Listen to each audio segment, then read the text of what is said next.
The views and opinions of the hosts and guests are their own and do not necessarily reflect the views of the management and staff of Guardian Radio.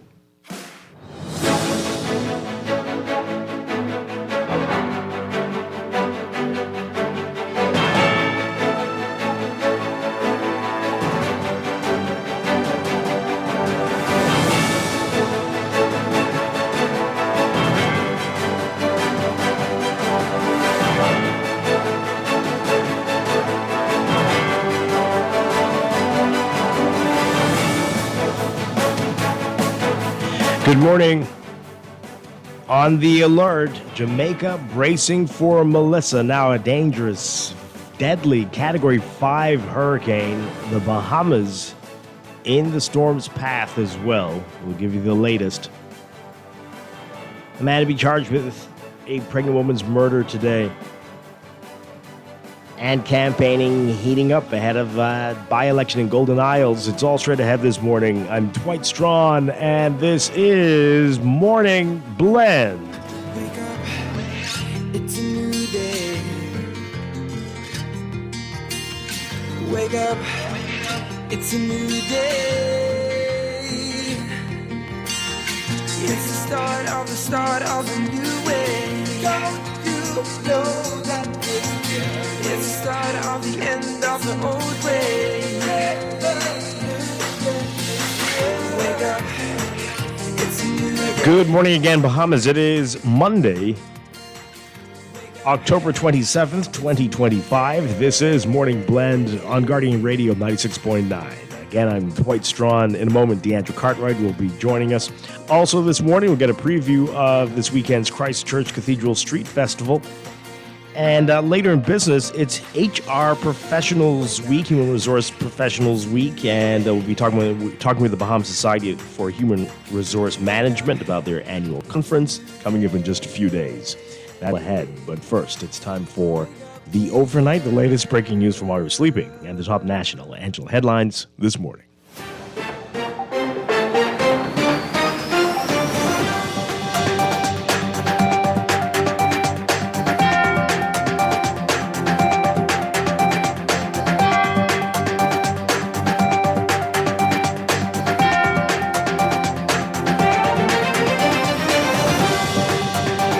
In the overnight, on the alert, hurricane, now a Category 5 storm, on course to hit Jamaica's southern coast Tuesday morning before continuing over eastern Cuba and the southeastern Bahamas later this week. At the moment, hurricane watches are now in effect for the central and southeast Bahamas and the Turks and Caicos Islands. This includes Exuma and the Exuma Keys, Ragged Island, Rum Key, Long Island, San Salvador, Cat Island, Acklands, Crooked Island, Long Key, Mayaguana, Inagua, and as we said, the Turks and Caicos Islands. A hurricane watch means that hurricane conditions could be experienced within 60 hours.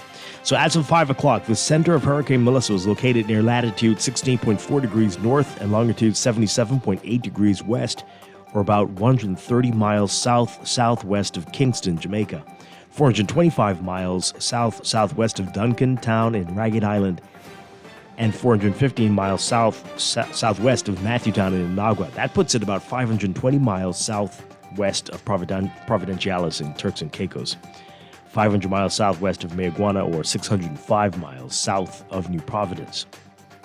Hurricane Melissa is moving towards the west near 3 miles per hour. A slow turn towards the northwest and north is expected today and tonight, followed by a northwestward acceleration beginning Tuesday and continuing through at least Thursday. On the forecast track, the center of Melissa is expected to move near or over Jamaica tonight and Tuesday, across southeast Cuba Tuesday night, and across the southeast Bahamas by Wednesday. Maximum sustained winds have increased to near 160 miles per hour with higher gusts. Melissa, a Category 5 hurricane. Some additional strengthening is forecast today, with fluctuations in intensity likely before Melissa makes landfall on Jamaica early Tuesday.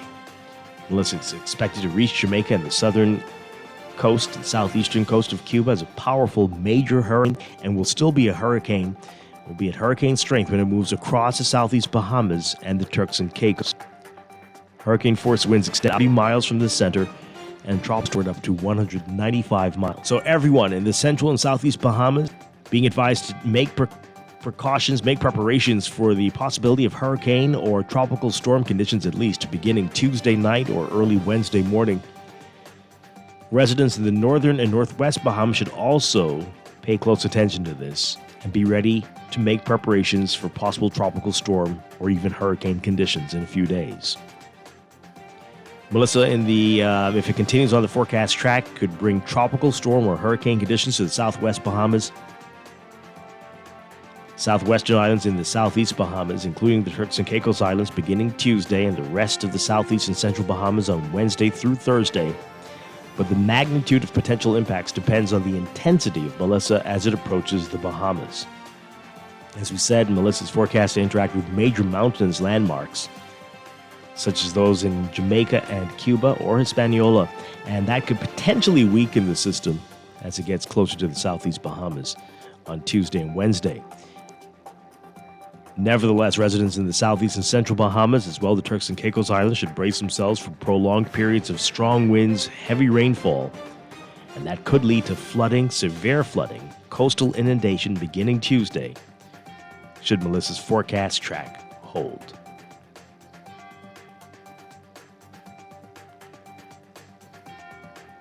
In other news, a man in his 30s is expected to be charged today with the murder of a pregnant woman whose partially decomposed body was found last week in bushes off Munnings Road near Providence. Police Commissioner Shanton Knowles confirming this at a press conference yesterday. Lauren Saunders, a mother of two, had been missing since October 19th. Knowles at the press conference saying that they took an adult male into custody and they've been working with him for the search for Lauren, and he helped them recover the body.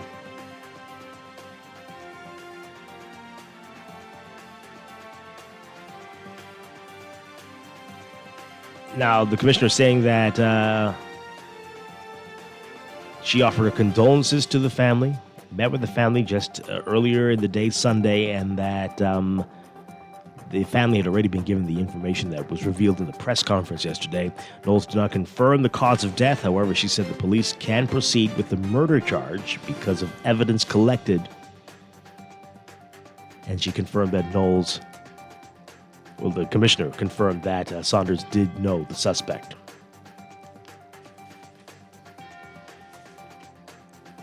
A judge has questioned the strength of the prosecution's corruption case against former CID head Michael Johnson and prominent attorney Bjorn Ferguson and Sergeant D'Angelo Roll. This after a forensic speech analyst had been unable to link them to a series of viral voice messages. Justice Dale Fitzpatrick revealing the results of the expert witnesses' findings during a case management hearing last week, saying, quote, "I don't know how the prosecution intends to prove its case." Prosecutors allege that on November 2nd, 2023, Fox, the leader of the Fox Hill Outlaws gang, and others stole $1.475 million that belonged to the Bank of the Bahamas. The money, which was supposed to be transported to branches in Freeport, Bimini, and Cat Island, was left unattended in a Toyota vehicle when an armored car employee went inside Odyssey Aviation's pilot. Prosecutors allege that the WhatsApp voice recordings prove that Johnson and Ferguson, Fox's lawyer, were bribed with some of the stolen money to ensure that Fox was not prosecuted. Those recordings, along with known voice samples from the accused, were sent to Soundscape Voice Evidence, based at Lancaster University, for analysis. While the analyst could not match the known voice samples to the recordings, she was able to say that the recordings were not generated by artificial intelligence. She also said that there was strong support that the primary male speaker was the same person, noting that, the judge noting that the analyst's report did the prosecution, quote, no good, as it, quote, had taken away a plank in the chain. Progressive Liberal Party kicking off its campaign to reclaim the Golden Isle seat in the upcoming by-election. Vaughn Miller, the Golden Isles MP, died suddenly last month, and his funeral was held at Bahamas Faith Ministries on Friday. On Saturday, Prime Minister Philip Davis joined PLP supporters and members at the party's Golden Isles constituency office.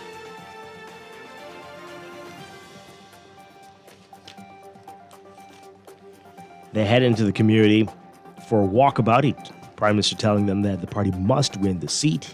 He was joined by Deputy Prime Minister Chester Cooper and Senator Darren Pickstock, the party's candidate for Golden Isles.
In sports, the 2025-26 local aquatic season officially began with the Alpha Aquatics Fall Invitational at the Betty Kelly Kenning National Swim Complex on Saturday. Mako Aquatics Club, the reigning national champion, picked up right where it left off last season.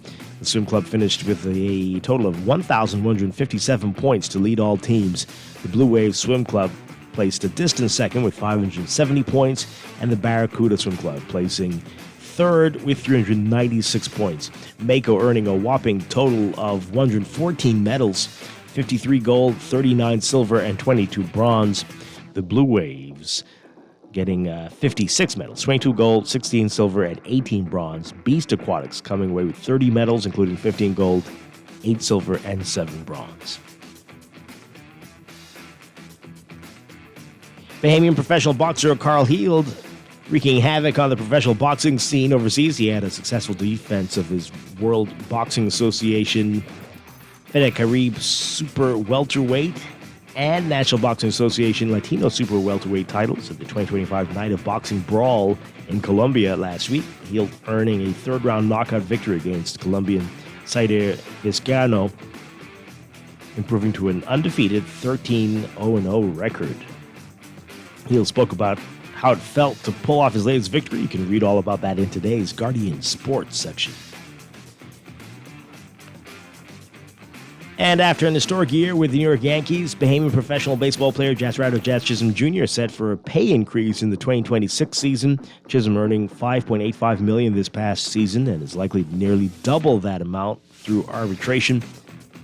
The Yankees' second baseman is projected for an arbitration salary of at least $11 million for next year.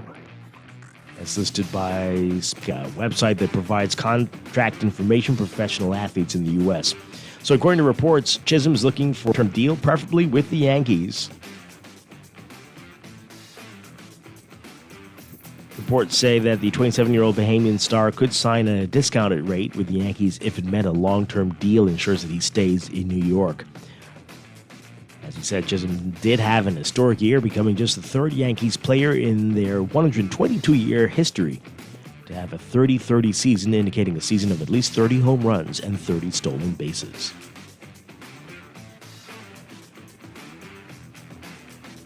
From the NFL, late game Sunday night, Jordan Love spent 3 years absorbing what he could from Aaron Rodgers: footwork, cadence, throwing motion, film study. The list of things Love gleaned from his mentor goes on and on. Every last item invaluable in Love's development, and seemingly every last one of them was on display Sunday night when the Green Bay quarterback of the present and future outdueled the Green Bay quarterback of the past and served notice that he's ready to start writing a legend of his own. looking every bit as good as Rodgers in his prime. Love passed for 360 yards and 3 touchdowns as Green Bay raced past Rodgers and his new team, the Pittsburgh Steelers, 35-25, in what in many ways felt and looked like an official passing of the torch.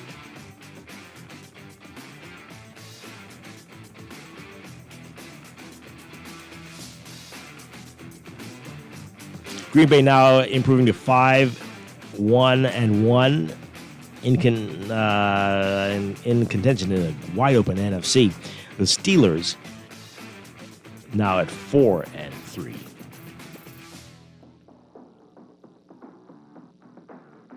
And from college football, LSU firing coach Brian Kelly during the 4th season of a 10-year contract worth about $100 million. The move comes on the heels of Saturday night's 49-25 loss to number 3 Texas A&M, a second straight loss and third in 4 games for LSU. Associate head coach Frank Wilson, who also serves as running backs coach, has been tapped as the interim head coach for the remainder of the season. Kelly was hired away from Notre Dame when his predecessor, Ed Orgeron, stepped down following the 2021 regular season. He's gone 34-14 with the Tigers, even taking LSU to the 2022 SEC title game, but LSU did not qualify for the college football playoff in his first 3 seasons and was virtually eliminated from contention with a loss to the Aggies.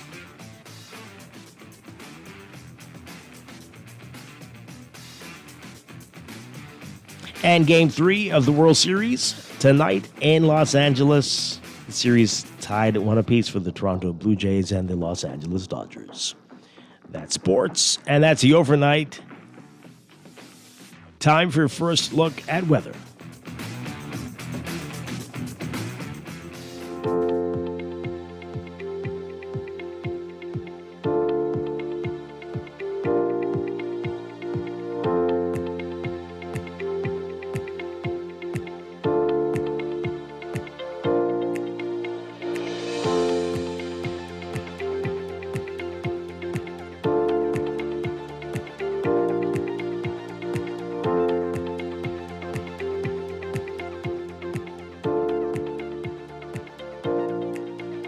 Your first look at weather brought to you by Star General Insurance.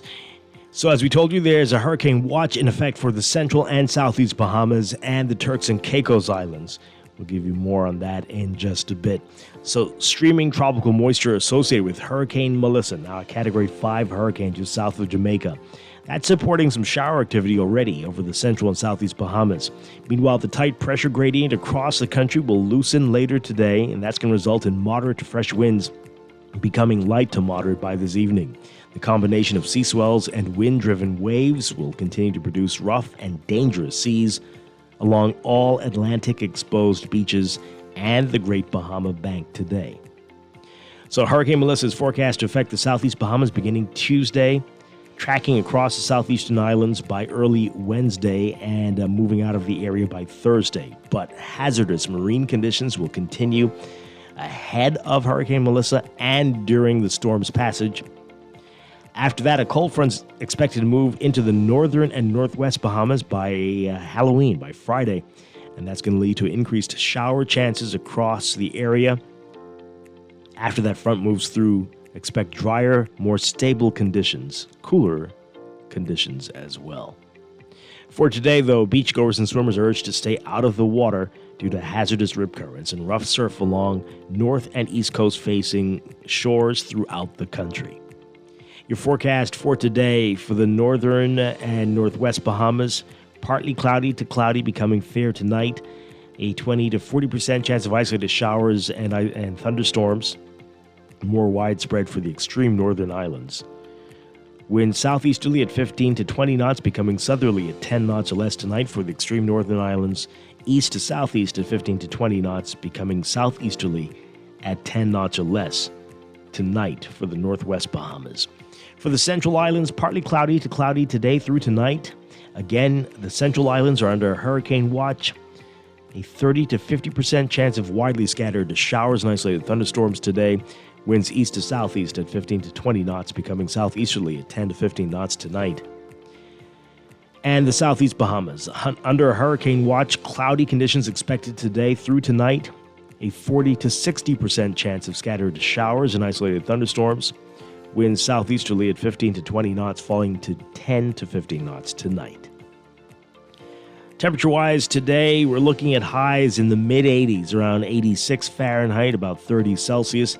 The heat index won't be a factor. We've got a lot of cloud cover for most of the area today. Overnight lows tonight getting down to around 77 Fahrenheit, 25 Celsius. That's your first look at weather this morning. We'll have more on Melissa and your extended outlook coming up in just a bit.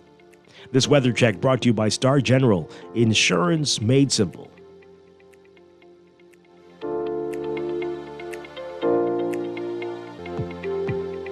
Wake up, it's a new day. Wake up, it's a new day. You are listening to Morning Blend. When we come back, we're discussing the day's top stories right here on your home for fresh news and smart talk all day. Guardian Radio 96.9. It's a new day. Wake up, it's a new day.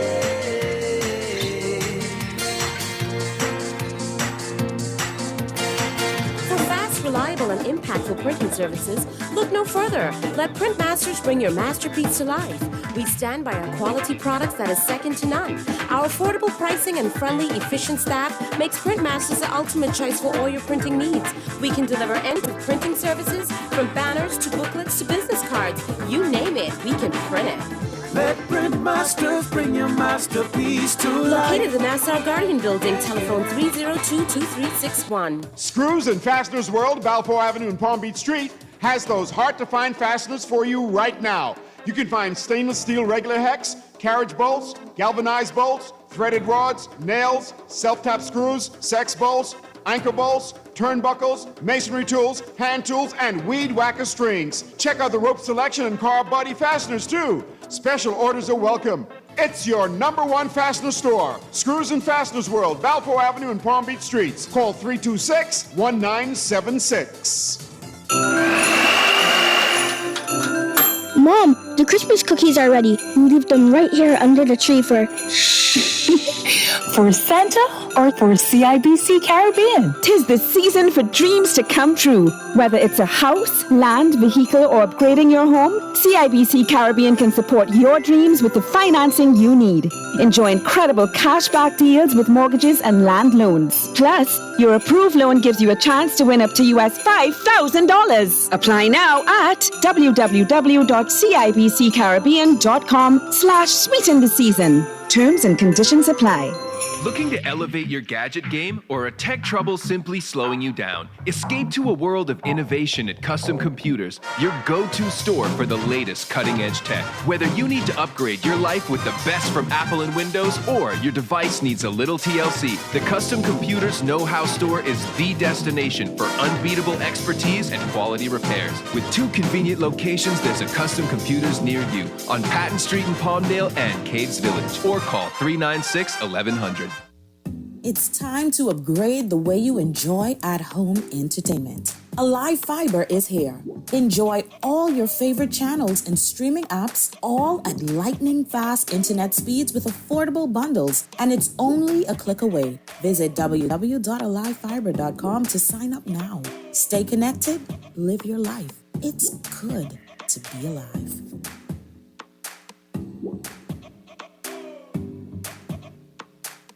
Wake up, it's a new day. Wake up, it's a new day. It's the start of a new way. Don't you know that it's the start of the end of the old way. Wake up, it's a new day. Wake up, it's a new day. Welcome back to Morning Blend here on Guardian Radio 96.9. We are streaming live on GuardianTalkRadio.com and on the Guardian Radio app for smart devices. We're also on your televisions on Cable Bahamas Channel 969 and BTC Flow Channel 612. You can tweet us at MorningBlend969 or Facebook.com/MorningBlend969. Text us 422-4796. That's the Guardian Radio text line powered by BTC. 422-4796. Standard text rate supply. Once again, I'm Dwight Strachan. Joining me now, Deandra Cartwright. Deandra Cartwright, good morning. Good morning, Dwight Strachan. How are you? Doing well. Great to have you with us. Always a pleasure to be here at Guardian Radio. Got a lot to talk about this morning. A lot going on in the country. Listen, so much. Yeah. So we're going to get to Melissa and what the Central and Southeastern Islands, what everybody needs to know. Yes. And in just a bit. And, of course, the by-election, is it fever yet? I don't know, but it's intensifying. No, man, I think that done started. You If think it was it a was- fever, we going straight flu mode right now. Oh, dear. Oh, dear. Oh, hopefully not. I've never heard that hopefully term not before. COVID. Ground day. Ground day. Who's saying that? The PLPs. So the That's ground hitting the ground? hitting the ground. I was like, it's becoming more standardized. Interesting. Did that happen? Was that Saturday, or Yeah, I is think it so, is it yeah. a series of ground days? I feel like it was only on Saturday. I don't know if there's going to be I'm more sure of it's just a those. big. Oh, you better believe there's gonna be more. Ground day, ground night, ground dawn, ground. Anyway, It was like a call to action. I was like, this is sure. this is interesting or whatnot. Like boots on the ground type thing. Oh, you better. Okay, well, we're going to talk about that and what who was out there campaigning on Saturday and what they were saying and what's happening, which is very interesting. Very interesting things happening before the election.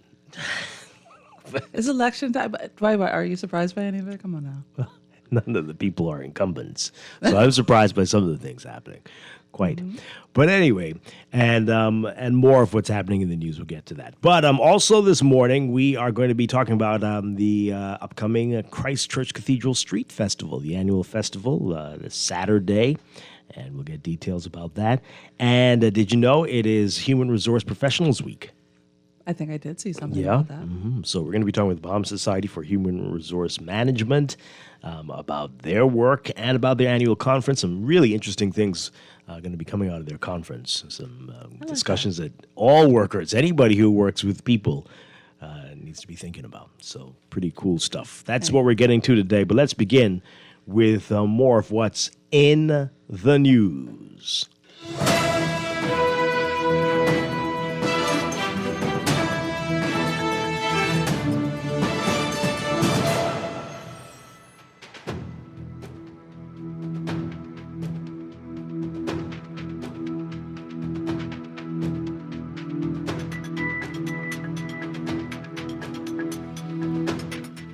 And in the news, if you missed the overnight, so again, a good portion of the Bahamas, the central and southeast Bahamas, under a hurricane watch right now, as Melissa is now a Category 5 hurricane just south of Jamaica. We'll get to what's happening in Jamaica as well in just a bit. But destructive winds and storm surge and catastrophic flooding will worsen on Jamaica through the day and into the night, and that's even before landfall, which is expected early tomorrow morning.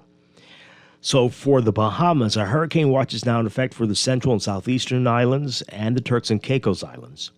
And so this includes Exuma and the Exuma Keys, Ragged Island, Rum Key, Long Island, San Salvador, Cat Island, Acklands, Crooked Island, Long Key, Mayaguana, Inagua, and our neighbors and friends in the Turks and Caicos Islands. A hurricane watch means that hurricane conditions could be experienced within 60 hours. As of 5 o'clock, the center of Hurricane Melissa was near latitude 16.4 degrees north and longitude 77.8 degrees west, or about 130 miles south-southwest of Kingston in Jamaica, 425 miles south-southwest of Duncan Town in Ragged Island, 415 miles southwest of Matthew Town in Inagua, 520 miles southwest of Providenciales in Turks and Caicos Islands, and 500 miles southwest of Mayaguana. That puts about 605 miles south of New Providence. So Hurricane Melissa is moving towards the west near 3 miles per hour right now. A slow turn towards the northwest and north is expected today and tonight. That'll be followed by northwestward acceleration beginning on Tuesday and continuing through at least Thursday. On the forecast track, the center of Melissa is expected to move near or over Jamaica tonight and Tuesday, and then across southeastern Cuba Tuesday night, and across the Bahamas on Wednesday, the southeast Bahamas. Maximum sustained winds have increased to near 160 miles per hour with higher gusts. Melissa is a Category 5 hurricane, and some additional strengthening is forecast, with fluctuations in intensity likely before Melissa makes landfall on Jamaica early Tuesday. Melissa is expected to reach Jamaica and southeastern Cuba as a powerful major hurricane and will likely still be at hurricane strength when it moves across the southeast Bahamas and the Turks and Caicos. That really needs to be stressed. Still going to be a hurricane, possibly as high as a 2. Hurricane force winds extend outward up to 30 miles from the center, and tropical storm force winds extend outward up to 195 miles. So residents in the central and southeast Bahamas and the Turks and Caicos Islands should begin to make preparations for the possibility of hurricane and or tropical storm conditions beginning late Tuesday night or early Wednesday morning. And even here in the northwest Bahamas, residents in the northern and northwest Bahamas should pay close attention to the alerts and make preparations for possible tropical storm or even hurricane conditions in the next few days. It's a big storm. It's a very big storm. So potential impacts. Melissa, should it continue to move along the forecast track, could bring tropical storm or hurricane conditions to the southwestern islands of the southeast Bahamas, including the Turks and Caicos Islands beginning Tuesday. So that's Ragged Island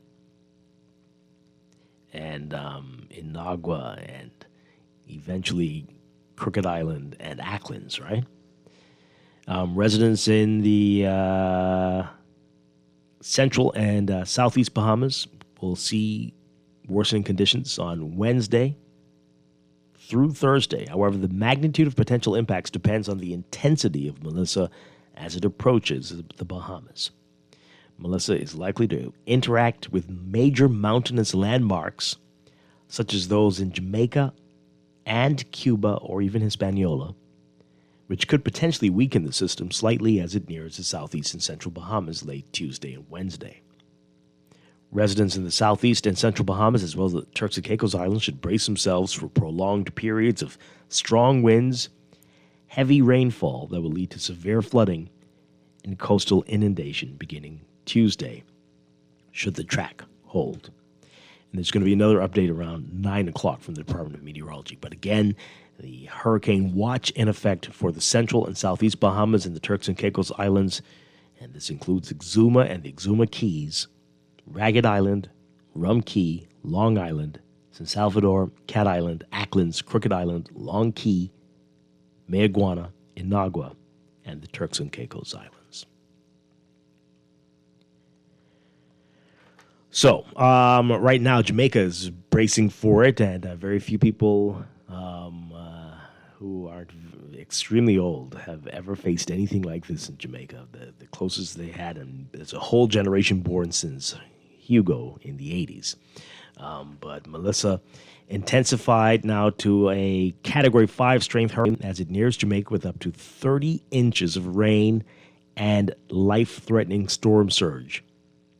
Melissa forecast to make landfall on Jamaica on Tuesday and then across Cuba and the Bahamas through Wednesday. This is from the Associated Press. Melissa, a Category 5 hurricane, the strongest hurricane in recent history to directly hit the small Caribbean nation. They're calling Jamaica small. But yes, to the rest of the world, but to us it's a very big island. Some local areas of eastern Jamaica could get 40 inches of rain. What now? That's almost 4 feet. That's taller than most children. 40 inches? While western Haiti could get 16 inches, according to the Hurricane Center. The U.S. National Hurricane Center in Miami is warning, quote, catastrophic flash flooding and numerous landslides are likely. And, of course, they're very mountainous islands, and so, yes, when that water comes down, you've got another problem.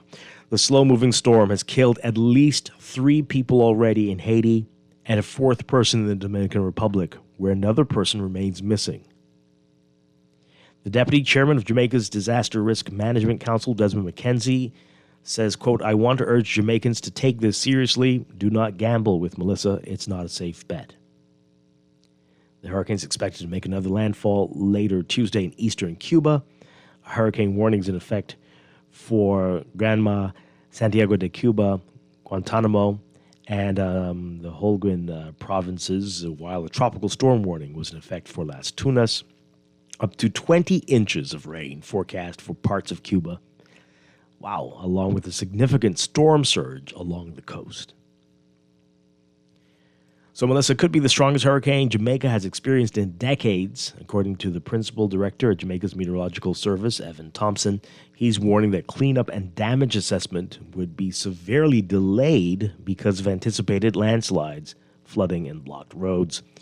In addition to the rainfall, Melissa is likely to cause a life-threatening storm surge on Jamaica's southern coast, peaking around 13 feet above ground level, near and to the east of where the center of Melissa makes landfall. Jamaica's Transport Minister, Darrell Vaz, says, quote, don't make foolish decisions. We are in a very, very serious time over the next few days.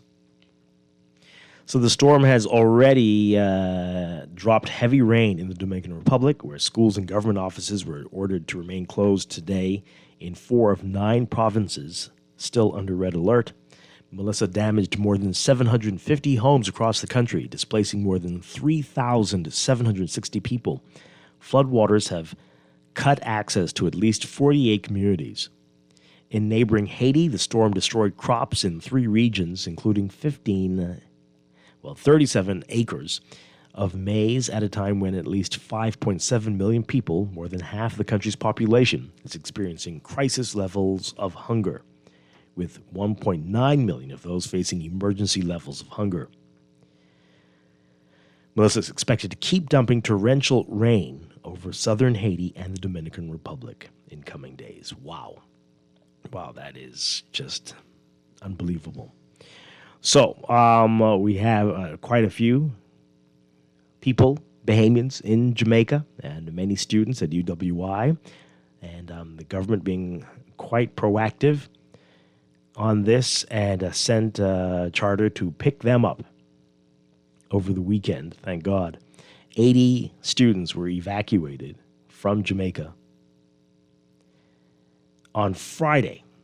So the Tribune is writing about this. 80 Bahamian nationals were evacuated from Jamaica on Friday as Tropical Storm Melissa, at the time it was Tropical Storm Melissa, churned through the central Caribbean, with forecasters warning that the system could rapidly intensify. According to the Consul General for the Bahamas in Jamaica, Alveda Knight, the Ministry of Foreign Affairs coordinated an evacuation flight that departed Norman Manley International Airport in Kingston around 3 p.m., carrying Bahamian students and other nationals. Some students, though, opted to remain in Jamaica and ride out the storm. What do you think of that? I'm not... Oh, boy. There are a number of factors. Okay. Well, president of the Bahamian Student Association at UWI, Victoria Jean-Jacques, at the Mona campus, expressed gratitude to the government for facilitating the evacuation, describing the decision as an act of support and care. She said, quote, while a number of students are taking advantage of this generous offer and are currently being accommodated by the Bahamian government for the evacuation, it is important to note that not every student is departing Jamaica. A cohort of students have remained on the island, and they have chosen to do so for personal reasons. I want to assure the public that they are in continuous contact and receiving regular official updates from both the University of the West Indies and the government of Jamaica's disaster preparedness agencies. Oh, boy. Jean-Jacques said that the association's priority remains the safety and well-being of all Bahamian students, urging those remaining on the island to closely monitor weather bulletins and follow guidance from Jamaica's Office of Disaster Preparedness and Emergency Management. As of midday on Friday, she'd said that conditions in Kingston were described as calm, sunny, and only a few clouds. Well, that's going to change. It is changing already. Meteorologists expect, yes, that's from Friday. Okay. Interesting stuff. Let's get your reaction to all of this so far, folks. Again, we're under the Central and Southeast Bahamas under a hurricane alert. And what you're hearing so far, what Melissa's done to Hispaniola, and the just life-threatening, catastrophic challenges that Jamaica faces over the next few hours. Just, wow. 323-6232. 325-4316. 325-4259. Call us toll free. If you're in the Family Islands, if you're in the Central and Southeast Bahamas, give us a call. 242-300-5720. Tweet us, Facebook us, text us. 422-4796. I know you have some concerns about your family in Long Island. I do. So I think a lot of us remember the passage of Joaquin on Long Island that left lots of water, lots of damage, lasting years. So I was telling Dwight I wanted to get my mother, because again my family is still on Long Island.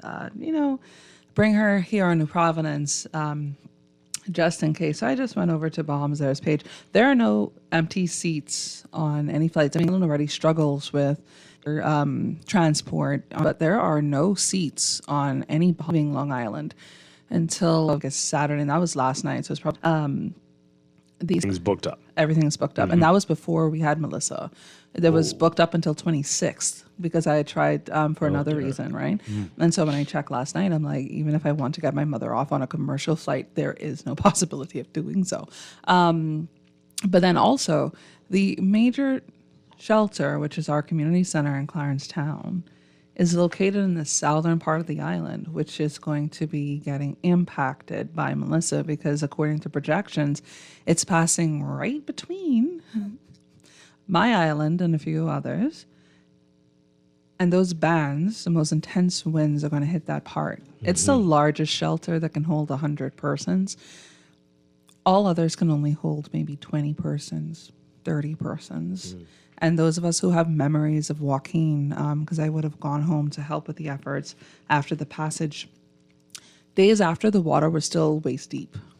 Only big yellow school buses and Mack trucks could have gotten through those things. So it's like when we hear about these things happen, those of us who know about it, again, and I know that our friends on Grand Bahama and the Abacos, we understand trust. Different levels, of course, but I just wonder about not just preparation, but and I see this note about evacuations. What does that look like? Who's determined to be evacuated? Like, what do you evacuate entire islands, or is it just certain settlements? Like, what does that? How does that work? I'm curious. I really am, because what determines your vulnerability? Because you would assume that. And then there's a headline in the Tribune today: government considering storm evacuation. I mean, it's a little late. But if you're going to do that, that needs to happen like now. Well, this is what I would assume, because then because the bands of this thing are quite huge, right? So they span quite a large distance, and you won't be able to fly around that for much longer to get down south because of how it's coming, right? But the thing is that, and again, one just you've seen the damage of things like this, right? It's impossible to take it out of your head. There are portions, and again, I'm biased because I'm from Long Island, where waters washed over the entire island. We're called long for a reason because we're thin, right? Washed over the entire islands, and there were twisters in certain portions of the island that ripped up graves. And so when I see this and knowing that I can't get my mother off of Long Island, I need to know. Yeah. Any chance for a charter that you could organize one, you and maybe some other folks? We're waiting to hear back to see what's going to happen with that. Okay. Well, good luck. Good luck with that. Wow. And you mentioned Joaquin. It really does look very eerily similar Listen. to the islands that were impacted by Joaquin. And Ragged Island was Irma, but so that's different. But again, Right. Ragged Island is in the path. And, Direct path. like direct. I was again looking at the trackers because I don't know if I told you that, but I used to track hurricanes with my father from a very young age. I've been like doing this for decades now at this point, right? The thing is that once as you have seen and lived through the destruction, the potential destruction of these things, you know what may or may not happen.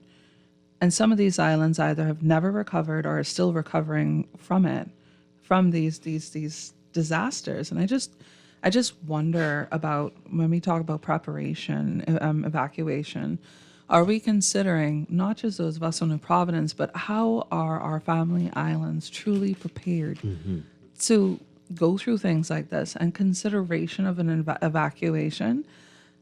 You know, I think it's a good thing I'm not co-hosting with you tomorrow and Wednesday. I think it's a very good thing. I really do. Never say never. You'd be surprised what could happen.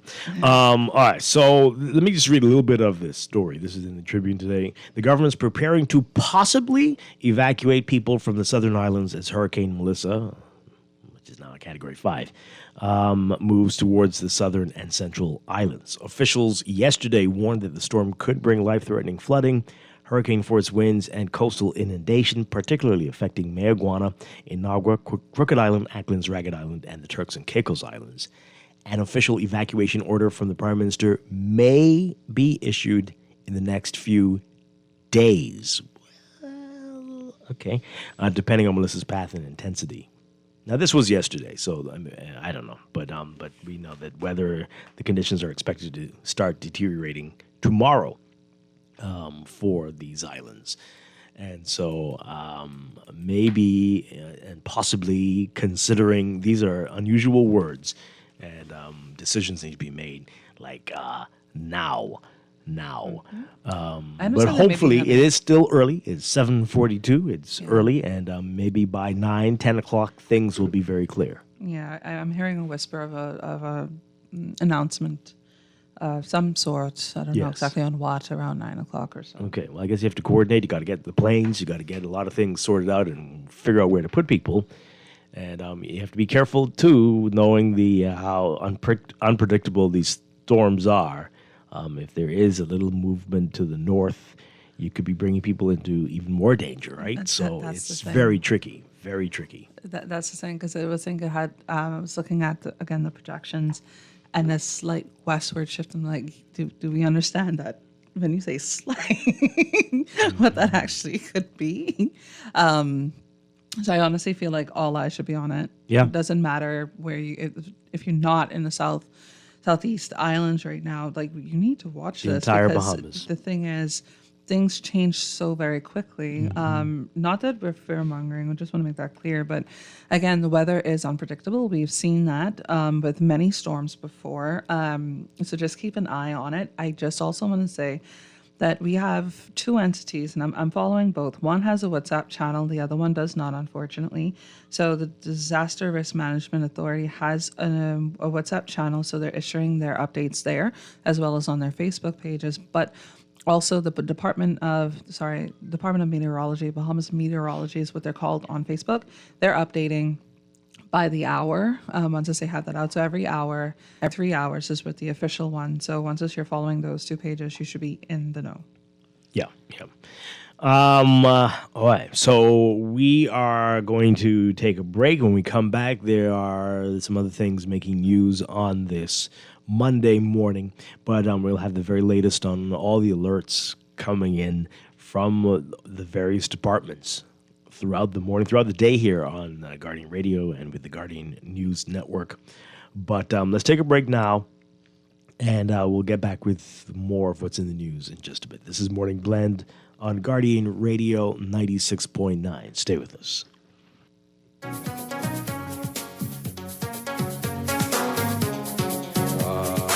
develop over warm tropical waters and form.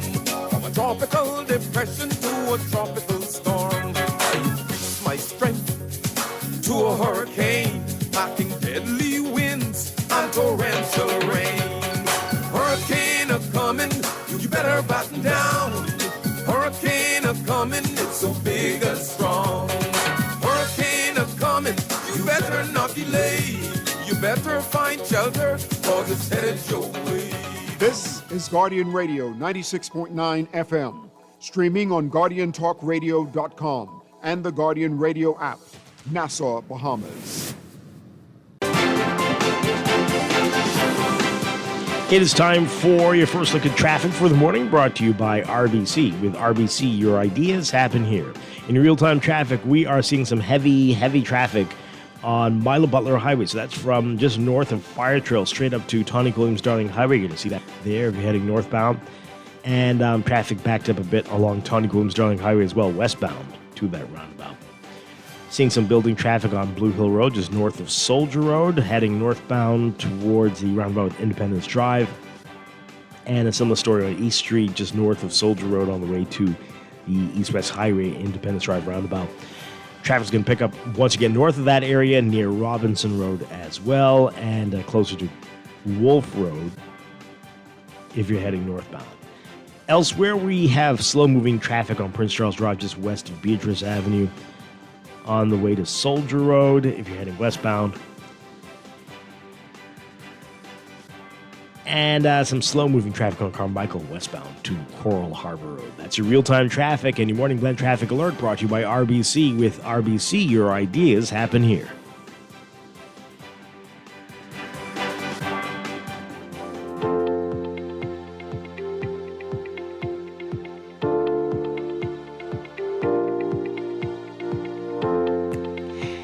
And it is time for another check of your weather for today. We've got, again, a hurricane watch in effect for the central and southeast Bahamas and the Turks and Caicos Islands. Streaming tropical moisture associated with Hurricane Melissa, supporting shower activity across the central and southeast islands.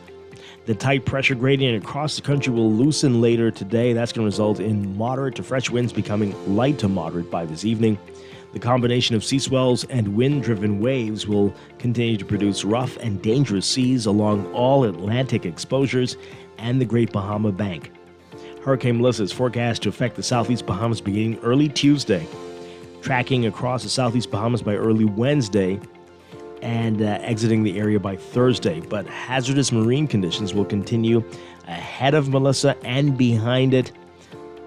Later in the week, a cold front is expected to move into the northern and northwest Bahamas by Friday. That's going to lead to increased showers ahead of that frontal boundary, followed by drier, more stable, and cooler conditions behind it. For today, though, beachgoers and swimmers are urged to stay out of the water, especially due to hazardous rip currents and rough surf along north and east coast beaches. In your extended outlook for tomorrow, Tuesday, look for partly cloudy conditions for the northern and northwest Bahamas, but cloudy to overcast for the central and southeastern islands, with a 60 to 80% chance of showers and thunderstorms for the southern half of the country. By Wednesday, cloudy to overcast again for the central and southeast Bahamas, partly cloudy for the rest of the country. The central and southeast islands again seeing a 60 to 80% chance of showers and thunderstorms, and possible tropical storm to hurricane conditions. Thursday, improving conditions over most areas. And a mix of sun and clouds by Friday, partly cloudy to cloudy for the northwest and central Bahamas. More comfortable conditions by Saturday. That's your Morning Blend weather check. We'll have another check of weather in our 8 o'clock hour. We'll be back with more Morning Blend after these messages here on Guardian Radio 96.9.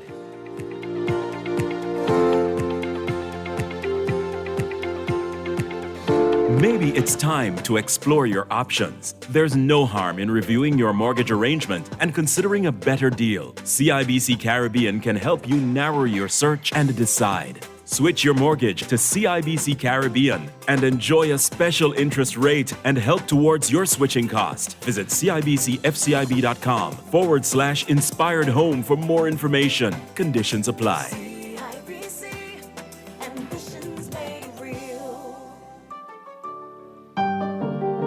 Cleveland Clinic, you set your course, not cancer. So when your journey takes an unexpected turn, you seek out the experts who've conquered it before, and you forge new paths to help fight cancers. For every route to a cure, for every care in the world. See how we're innovating cancer care at Cleveland Clinic today. No one likes a fender bender. Oh, man. From a little scratch to a full mashup, NUA Insurance has got you covered with auto insurance tailored to fit your needs and budget. For affordable rates with free on-site accident assistance, visit us online or in branch and just ask us. NUA Insurance. Ask us because we've got you covered.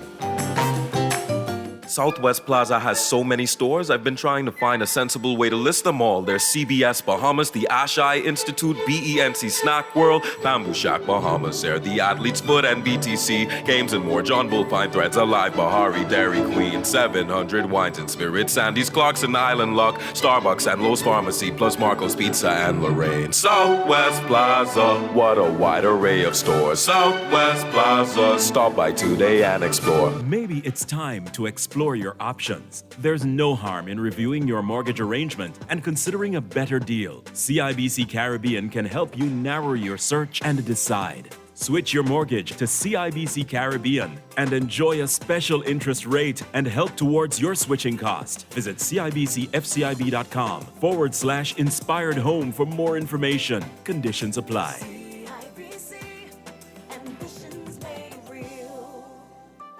Looking for insurance that fits your lifestyle and your budget? At Star General Insurance, we've got you covered. Whether it's motor insurance with flexible options for third-party liability and comprehensive coverage, or commercial insurance products that protect your business, we have choices you can afford. Own a home or renting? Our home insurance products have just what you need. And for the adventurers out there, we offer marine insurance too. Visit our website or social media pages for contact information and quotes. Star General, insurance made simple. Wake up, it's a new day. Wake up, it's a new day.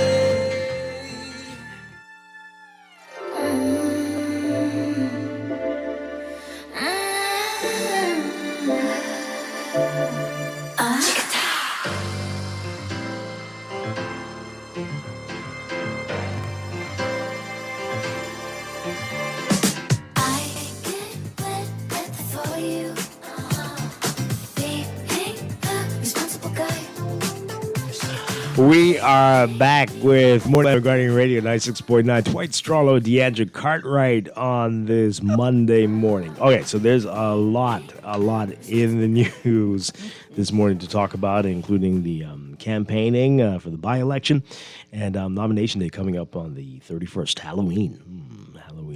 Interesting day.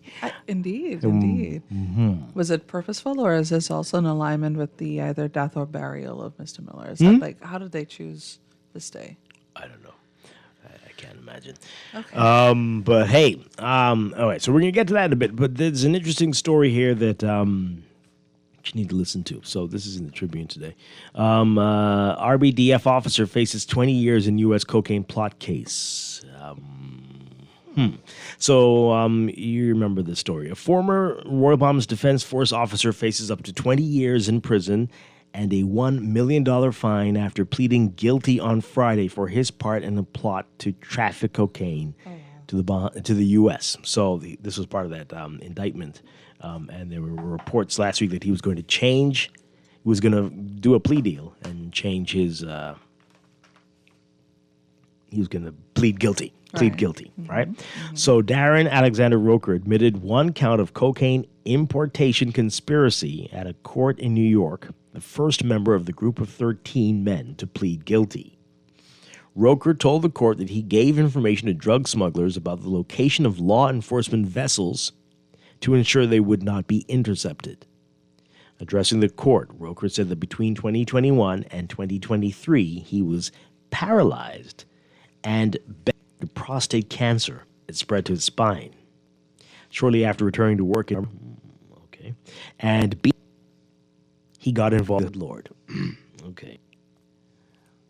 That's what you do after second chance. Chance at life? At life. See you afterwards. Oh, I see.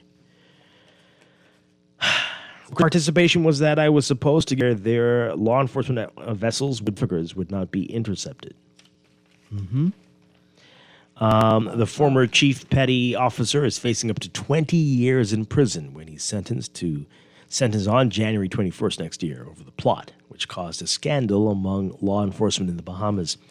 The 56-year-old Roker also faces a fine of up to $1 million. The charges stem from a major investigation alleging that traffickers moved tons of cocaine through the Bahamas into the U.S. between 2021 and 2024.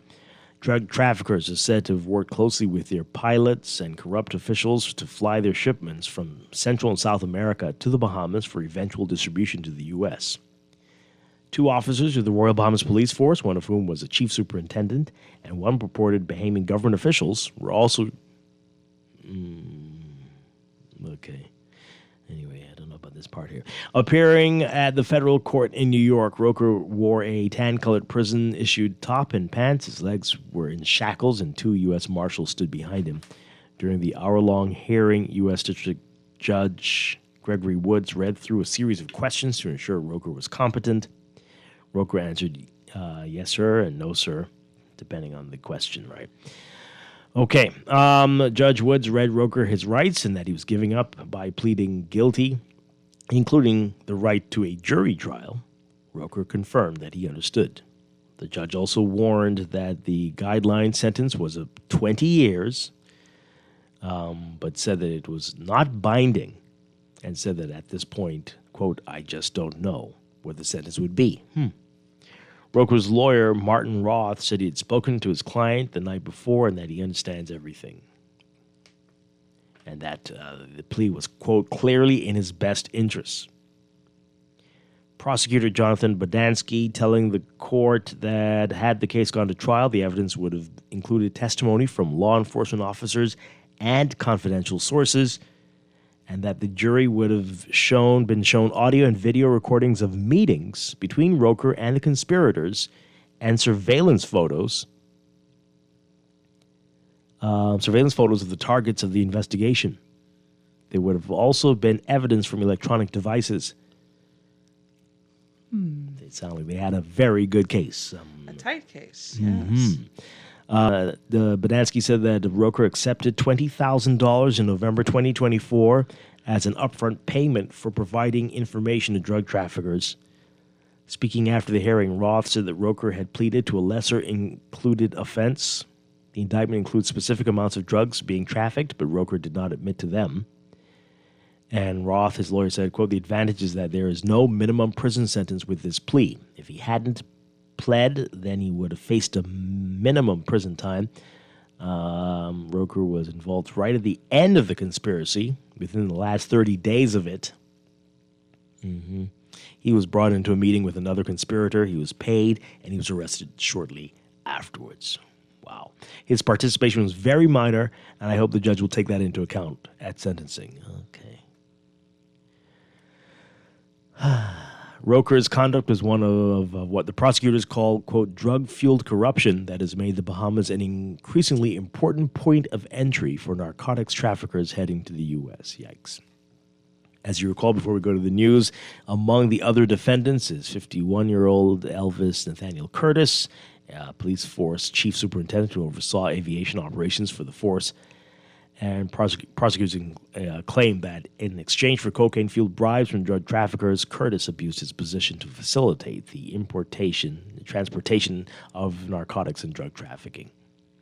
Also, 52-year-old Prince Albert Simonet, a police force sergeant, is accused of having closely worked with Curtis as part of the scheme. Yeah. All right, so we're going to go to the news. More of what's making news when we come back. This is Morning Blend on Guardian Radio 96.9.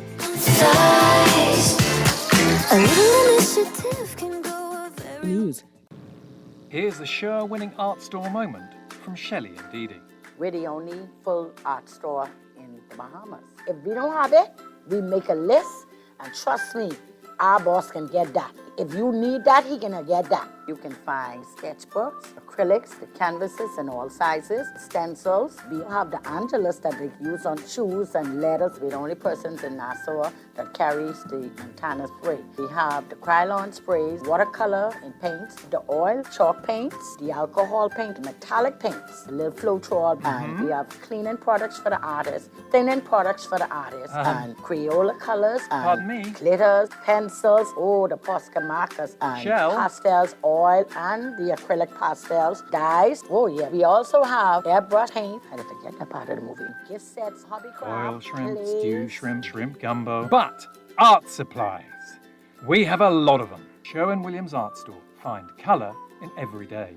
That angel like oh hey. I think she graduate with my mom, but when she calling, no slapping up, I tell her come and now. We are back with Morning Blend on Guardian Radio 96.9. Dwight Strachan along with DeAndre Cartwright on this Monday morning. We'll have the latest on what's happening in the tropics with Melissa and with a weather update in just a few minutes. And in just a bit, we're going to be talking about the Christchurch Cathedral Street Festival, which is slated for Saturday. Later in business, we are talking about Human Resource Professionals Week, which is this week. The Bahamas Society for Human Resource Management will be here talking about their conference and more coming up. That's all ahead, but we have a few more issues in the news we want to talk about this morning. So on the campaigning in earnest now, they're underway for the Golden Isle seat, the by-election slated for next month. And many out over the weekend on the ground. What'd you call it? Or what do they call it? They called it Ground Day. Okay. And the imagery and the messaging. Listen, one thing I could note that the standard of communications around elections this go around has increased across the board. What does that mean? Oh, that means that you have more professional looking imagery going out there. Like it's I don't know how to describe it. The standard has just been uplifted. Oh, okay. Can I leave it there? Okay, sure. All right, so apparently Prime Minister Davis is telling PLPs that they've got to win. It's a must-win seat, Golden Isles. It has to be retained for them, and that's some interesting stuff there, right? Okay. Here's what others are saying, including the candidate, in this report from our Vonik Toot.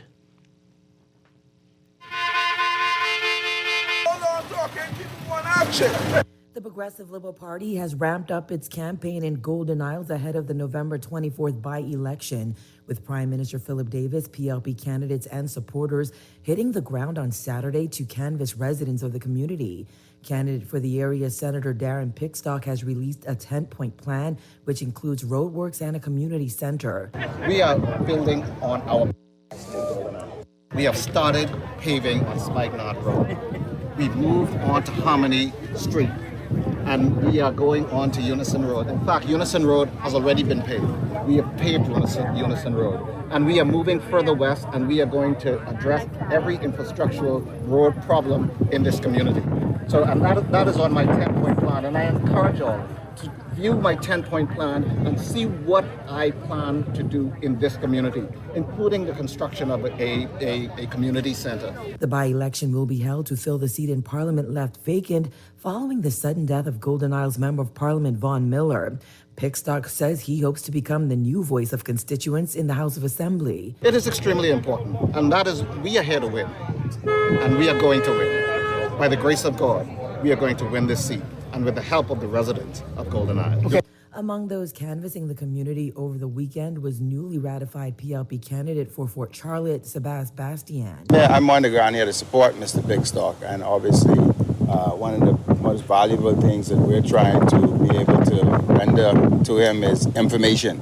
And, you know, he has a plan, and we're gathering information, the sentiments of the actual residents themselves, and documenting that thoroughly so that we can hand that over, and that can also incorporate, improve, or add to is planned, and I think that's where representation starts. It starts with the needs of the people, and you work backwards from there. Bastian stressed the importance of addressing the needs of each community. While Pulling Division 1 might be interested in parks and basketball courts and all these different things, the other Pulling Division might just say, hey, we just want our drains fixed. And the other Pulling Division say, hey, we need some youth empowerment programs. So it starts with information. You got the information, it should be easy. Reporting for the Guardian News Network, I'm Vonik Tude.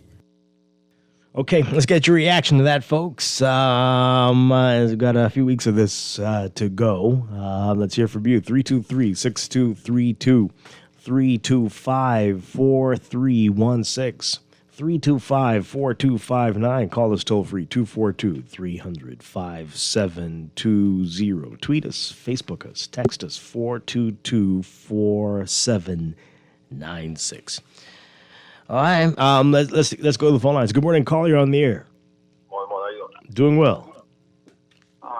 These parties and being Turn on your radio for us, please. Turn on your radio. You know, long they was in power.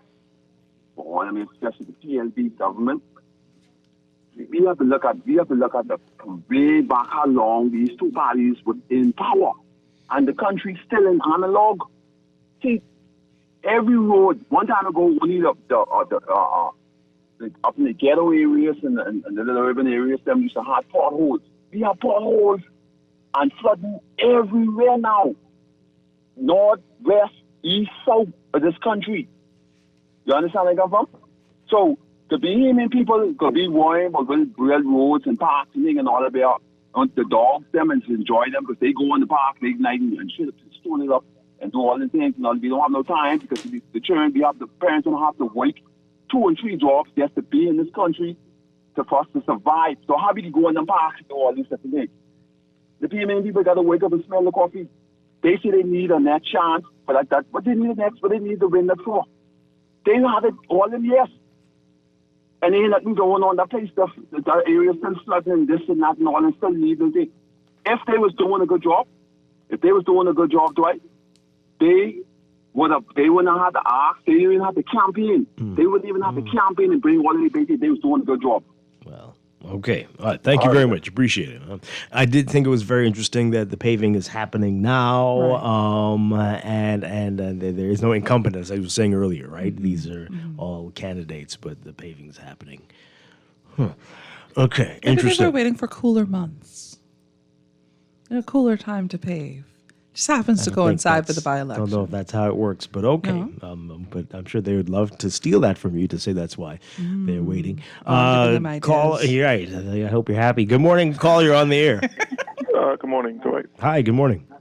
Dwight, how is it these parties just do this every election cycle or whatever? Warren Miller died. No one would have been in that area. No roads would have been getting paved. Nothing would have been asked. Now it's a by-election. They, like our people can't see this, and I hope the people of Golden Isles teach them parties a lesson. You know what I mean? And whoever else, because this is ridiculous, man. They got our people for fools, man. You know. It is quite curious. It needs to stop. Yeah, interesting stuff. Thank you very much. Might not have been paved now, but maybe closer to the election. As we know, it seems to be sidewalks and road paving right before an election. You thought that had changed, right? You thought maybe we'd gotten ahead of that? No? You could keep hope alive, but I mean, I think that reality shows us something different. And then also, I've heard some people say, if it ain't broke, why fix it? Oh, who says that? Good. I mean, oh, man. Caller, good morning. What say you? Good morning, Dwight. Hi, good morning. Good morning to the best of the Bahamas, because JJ love the Bahamas, love God, and let the Bahamian people. We know the politicians is lie, playing the promise here. See, Dwight, when you license for your car, when you pay all these taxes, and the government's supposed to fix roads, and it's supposed to build houses, build schools, medicine, supposed to build hospitals, and stuff like that. Well, yeah, it goes see, towards that. People, thank God for Facebook and WhatsApp, and see, I speak the truth, see. I speak truth to power, and I can keep speaking truth to power. You want politicians, we don't owe you on nothing. You all live in part of the hog of the land. Some of you got 3 and 4 cars. Some of you can't even afford a car. Our people is suffering in this country, Dwight. Sometimes, why don't you ride in the city? Ride on these streets, Being Town, I'm saying something like that. And you will see the suffering of our people. In this process, it's all about promising being people, promising being people. And God, you put this out, all your PSS and the records who signed this, go get jails and stuff, you all going to jail too. Nicholas Sarkozy, the French president, he in jail right now for 5 years. You all ain't doing a good job of running our country. You all ain't running our finances properly. Taking below the top. My training ain't bought this money. Where our money going? Nobody getting paid in this country. Nothing working right in this country, Dwight. Nothing. You're applying for a license and the TCC taking $1 million. But the foreigners can come right here and get everything easy. Red carpet, party and everything. But the one thing, you know, the Lillian Pillen say what? If you don't fight for it, then we don't deserve it. And they look for you all, because you're too fast. Thanks for taking my call, Dwight. Okay. All right. A lot of passion there. I don't know. Nothing is working, but definitely a lot needs to be fixed. Caller, good morning. You're on the air. Good morning, Dwight. Morning, Deandra. All right, good morning. Yeah, Dwight, it was a good weekend, man. Dolphin win, Fishway lose, and Kansas City lose tonight. Oh, boy. But Dwight, yeah, I agree with the 4 callers before me, man. I know we need a by-election once a month in the country, and we need election every year, and we need Prince William to visit the Bahamas at least once a year. Man, Dwight, I take that back road to go. I had to go to the airport Saturday, too. When I go on, I see Spike Nard all paved up. And every dead end going down from Spike Nard is the graveyard, one going west, everything all paved up. Now, Warren Miller being there under the F&M. Go on, switch under the PLP. And the man got it there for the road to pave. But him and people, but we got to be stupid, boy. Hey, this some old tricks from Piddling back in the day. Anytime when you see election, street lights and the roads getting paved. Man, come on, man. Pitstock should be ashamed of himself. They say, oh, residents, yeah, we can pave up all these. Man, I slice into guy every year and pay to get these roads paved. And some of the other roads more urgent to pave than that. Just because it's a by-election, everything, all street lights getting fixed around there, the roads are just getting clean, pave up, to swing the people to try to get them to get their vote, and then they be in power for 5 years, then they swing them for 5 years. Now, Dwight, let me touch on what you're talking about earlier, too. You see why it wasn't good for the Prime Minister to talking about extortion and all that? Now, look how he's up to the U.S. The man pleading guilty. You coming on to the radio talking about, I believe he ain't doing nothing. I think it's extortion. Now you look bad to the U.S. But being people, wake up, man. Wake up. Stop. You sell out your vote from paved road, you didn't license your car, and sure you didn't pay for that. We want freedom of information. We want transparency. We want good governance. We want local government for new governance, man. Stop getting swing. Y'all have a nice day, man. Thank you very much. Appreciate it. Entrapment is what he said. It was entrapment. But yes, interesting points all around. Thank you very much. Really appreciate that. Well, we're going to see. We won't know the sentencing in that case, Roker, until January, but certainly a very interesting development there. We'll take one more call, and then we got to take a break. Caller, good morning. You're on the air. Hey, good morning, Dwight. Hi, good morning. Yeah, Dwight, all topics this morning. But, Dwight, we ain't really seen no improvements from when it comes to governments, right? When it relates to the PLP and the FNM. That's their strategy they've been using against the Bahamian people, right? Keep them suffering, and then at the 4 years, you try to send an impression that we care. You see, we fixing your road, we painting your sidewalks, we cleaning up your this is what they've been doing. But I hope the people in Golden Isles understand that, the PLP or the FNM really don't deserve to be representing them, because the level of disrespect they continue to show the Bahamian people is unbelievable, right? So we need a paradigm shift in this country, man, right? Because at the end of the day, the status quo administrations what we have in this country, they are sealed in making sure that nothing changes, especially not for the Bahamian people, man. Continue up to good work. Thank you so much. Appreciate it. All right, some messages as we go to the break. This person says here, we complain when the roads are bad. Now that it's getting done, we still complain. Let them do the road and vote as you please. Just can't please these ungrateful people. Oh, boy. If it was their party doing it, you wouldn't hear a peep from them. Okay, so not everybody's a part of a political party, and it is kind of disgraceful that only when there is a by-election or a royal visiting that the roads are getting attention. And so that is very bad. It's not about complaining. They're complaining because they're paying lots of money to fix tires and all kinds of mechanical parts on their vehicles. And even walking is dangerous on some of these roads. So I don't know what you're trying to say, Texter, but they have every right to be angry. Every right to be angry. This person says here, this current administration did the same thing in West End and Grand Bahama when Obie Wilshcombe died with the by-election. And after the election, they did nothing else for West End. Oh, boy. Oh, my gosh.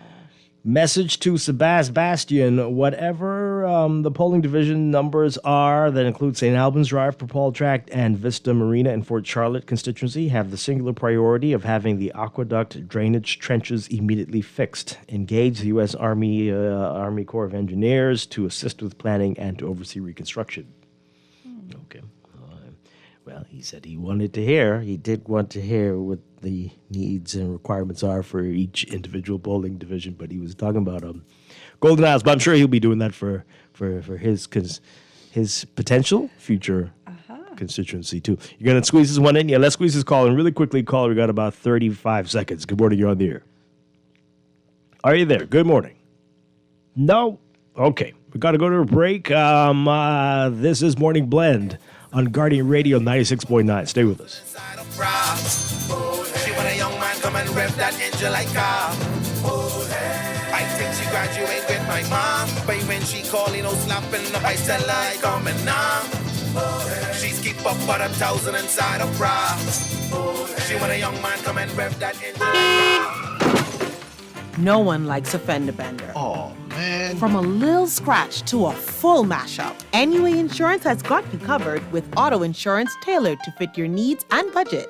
For affordable rates with free on-site accident assistance, visit us online or in branch and just ask us. NUA Insurance. Ask us because we've got you covered. In the world of business, technology is not a choice, it's a necessity. And for businesses that demand excellence, there's only one choice for unparalleled support and cutting-edge technology. Custom Computers. You have challenges and we have solutions. Computing, networking, storage, and printing for enterprises large and small, aligned with premium brands like HP, Microsoft, Konica Minolta, and more. Get tech done the right way with Custom Computers. Call the know-how team at 396-1101.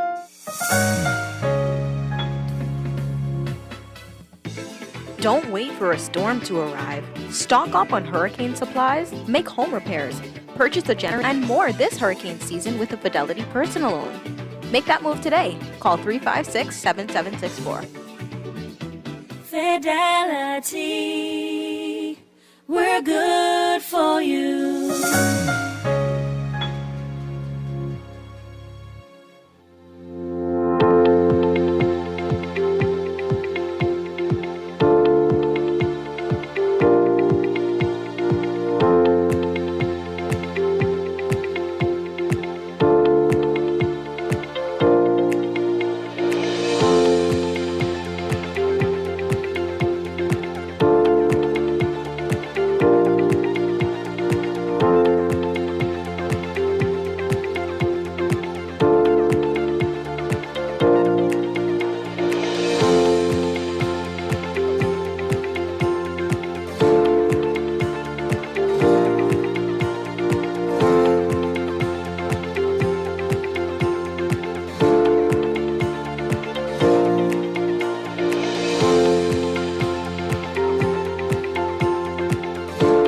We got your final look at weather for the morning, brought to you by Sherwin-Williams. And a reminder that we are expecting the latest update from the Department of Meteorology in just a few minutes, and we'll bring that to you in our 9 o'clock hour. But for now, Melissa, is still a Category 5 hurricane as it takes aim at Jamaica. And the Bahamas, the central and southeast Bahamas and the Turks and Caicos Islands remain under a hurricane watch. Specifically, that's Exuma and the Exuma Keys, Ragged Island, Rum Key, Long Island, San Salvador, Cat Island, Acklins, Crooked Island, Long Key, Mayaguana, Inagua, and the Turks and Caicos Islands. So the hurricane watch means that hurricane conditions can be experienced in these islands within 60 hours. So Melissa is moving moving towards the west near 3 miles per hour. Slow turn towards the northwest and north is expected today and tonight, followed by a northwest turn and acceleration on Tuesday, continuing through at least Thursday. On the forecast track, the center of Melissa expected to move near or over Jamaica tonight and Tuesday, then across southeastern Cuba Tuesday night, and the southeast Bahamas on Wednesday. Residents in the central and southeast Bahamas and the Turks and Caicos Islands should make preparations for the possibility of hurricane and or tropical storm conditions beginning late Tuesday night or early Wednesday morning. And even residents in the northern and northwest Bahamas should closely monitor the progression of Melissa. So Hurricane Melissa, should it continue to move along the forecast track, could bring tropical storm or hurricane conditions to the southwestern islands of the southeast Bahamas, including the Turks and Caicos Islands, beginning Tuesday, and the rest of the southeastern and central Bahamas on Wednesday through Thursday. The magnitude of potential impacts depends on the intensity of Melissa as it approaches the Bahamas. As Melissa is forecast to encounter mountainous terrain in Jamaica and Cuba and even Hispaniola, it could weaken the system significantly. But in any event, residents in the central and southeast Bahamas should brace themselves for prolonged periods of rainfall, heavy winds that could lead to severe flooding and coastal inundation beginning Tuesday until moving away from the area on Thursday. A cold front's expected to move into the northern and northwest Bahamas by the end of the week, and that should bring showers ahead of the front, but cooler, drier conditions for the weekend behind the front.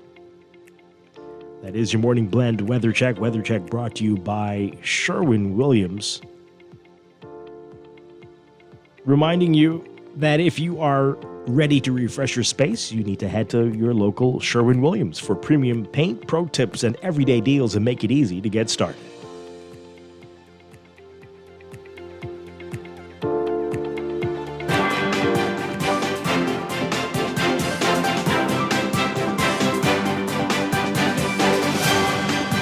Your final look at traffic brought to you by NUA Insurance Agents and Brokers. We've got heavy traffic on West Bay Street just east of Arawak Key. If you're heading eastbound into downtown Nassau, near Nassau Street, you'll see that heavy traffic there. And some slow-moving westbound traffic just west of the downtown area on West Bay towards Nassau Street as well. Also this morning, some slow-moving traffic on Carmichael westbound to Coral Harbor Road. And some slow-moving traffic just west of the roundabout with Milo Butler Highway and Tawny Williams-Darling Highway on Tawny Williams-Darling Highway side. Other areas, we've got Independence Drive and Blue Hill Road. So Blue Hill Road north of the Soldier Road junction. You can see that as you're out. And a bit of congestion once you get closer to the Coconut Grove area if you're heading northbound on Blue Hill near Cordo Avenue. And pockets along Prince Charles Drive, the major intersections. Soldier Village, Wolf, and Burnett Roads. That intersection looking busy for you at this hour as well. That's your real-time traffic and your Morning Blend traffic alert brought to you by NUA Insurance Agents and Brokers. Whether you prefer a face-to-face chat or handling things online, they've got you covered. Visit NUAinsurance.com for an instant motor quote or stop by your nearest branch today.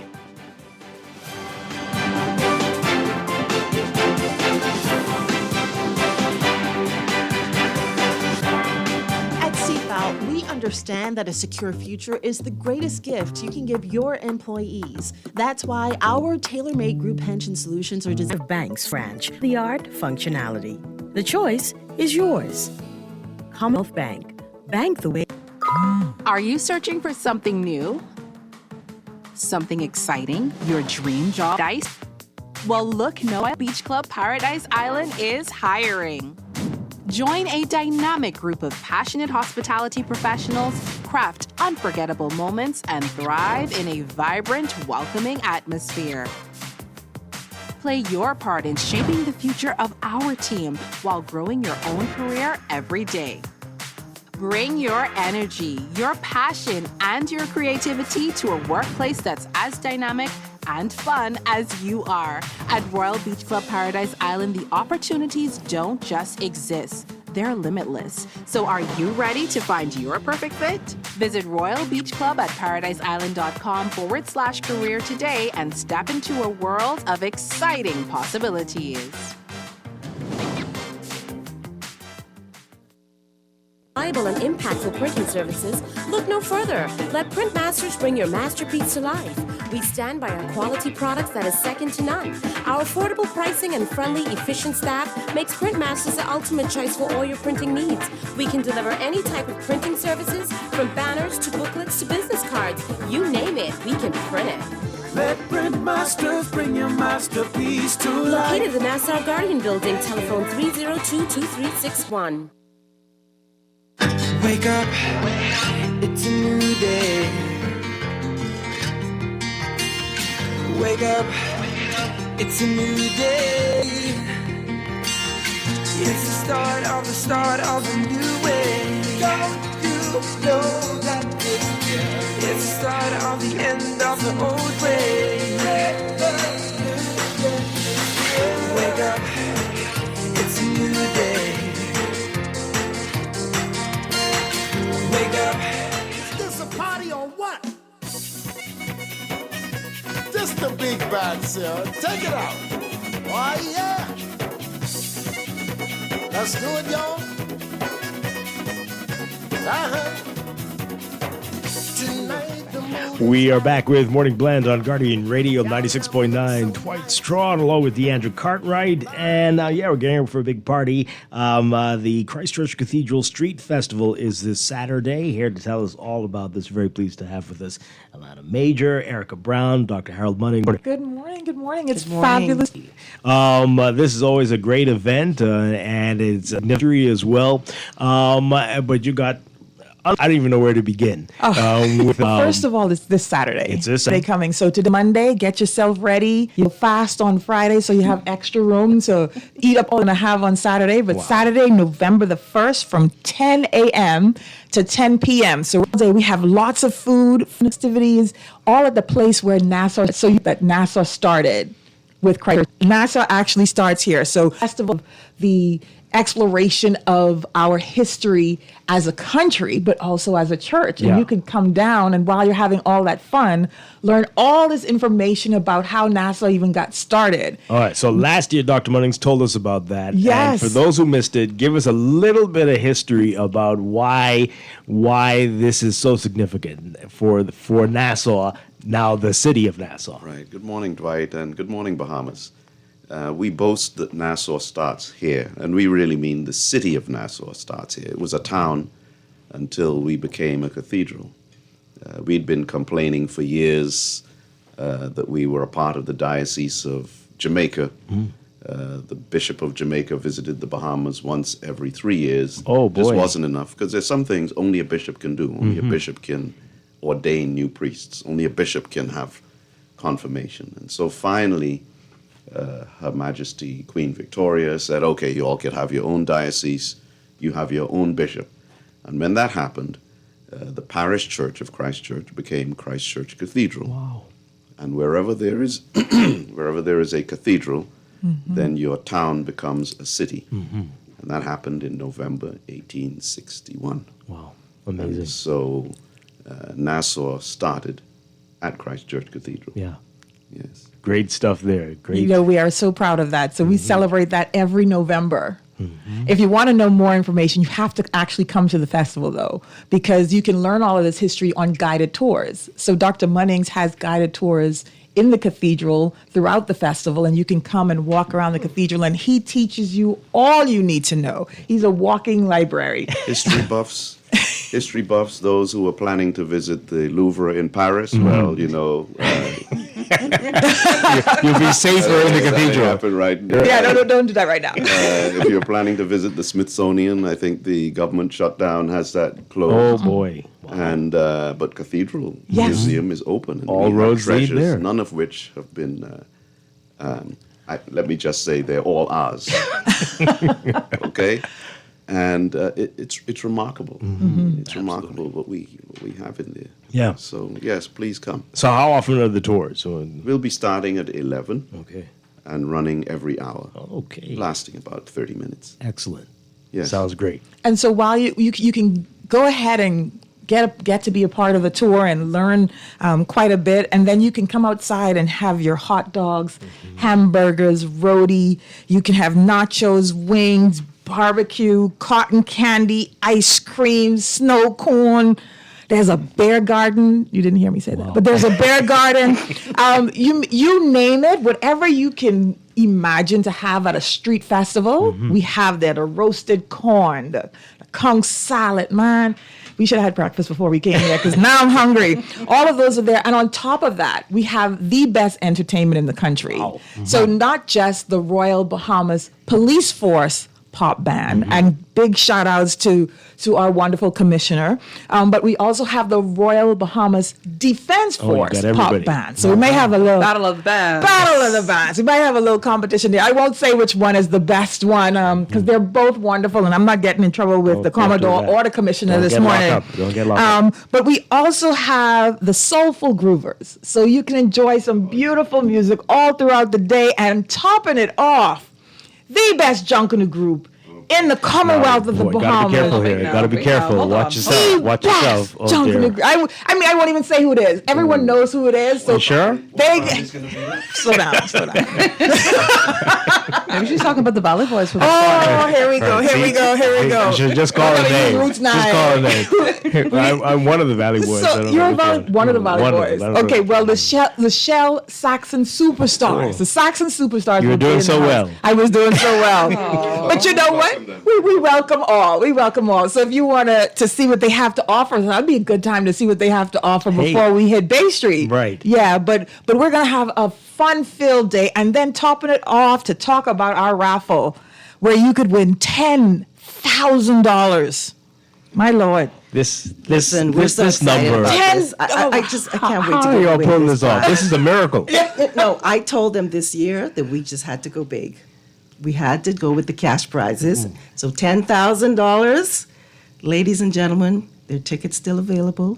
10,000 in total prizes? 10,000 is our that's the prize. one person will win $10,000. One person is going to walk away with $10,000 before Christmas. Yes, yes, 10,000. We have some other cash prizes. We have a cash prize for $2,000. We have a cash prize for $1,000. So we try to make your Christmas a one that you're going to really enjoy. We also have wonderful round trip ticket to North Eleuthera on Bahamas Air, and a 3-night stay at Turtle Cove, which is a beautiful seafront beach cottage you would enjoy. We have 2 nights at the Grand Hyatt. Hey, and $1,000 on your utility bill. Oh, yeah. Donated by Cash and Go. Who would not want that? $1,000 on your utility bill. John Bull gift certificates, $500, $600. And then, this is something that we could all use. Gas vouchers. We have 2 $500 gas vouchers. Oh, man. A $300 gas voucher and a $200 gas voucher. So, guys, you can fill up your car 4 or 5 times. If you win the 500, hey, that could be 10 trips to the gas station. So we're really this is excited. One grand prize, and then all the others are tied for second, because all of those sound pretty good. Hey, we have 17 wonderful prizes. 17 wonderful prizes. So you have to buy a ticket. In fact, buy a book. You have 10 chances to win that $10,000. How much are the tickets? Tickets are $5 each. Oh, that's pretty good. Yeah, $5. Book is $50. So, get a book. As long as books are available. Yeah. When they're gone, they're gone. They're going fast. They're going fast. We have books still available, so you can contact the church office if you need to. So we're really excited about that. That is pretty cool, Erica. That's amazing. So, Alana, you said it's a street festival. So, it's describe before us how this is going to work. So blocking off streets? all of George Street belongs to us. Oh boy! From the beginning straight to the end. So you can come once you come off of Bay Street, because it's going to be blocked off. You can walk all of George Street, and there are vendors along all of George Street. And then when we have the rush out with the best Junkanoo group in the world, you have them rushing all through George Street. But it's amazing because we also have vendors that are there. So you can buy Christmas gifts while you're there. You can buy quilts. You can buy ornaments. You can buy candles. We have such a wonderful variety. And then we don't leave out the kids. So we have bouncing castle and we have a full kiddie corner. Don't forget them there though. But we have a full kiddie corner where they can come through the corner and they can have a splendid time. It's truly for the entire family. So you can have the kids come out and have their snow cone and have a wonderful time. And then if your aunts and uncles want to come and do the tour, they can have that. Enjoy wonderful music, wonderful festivities.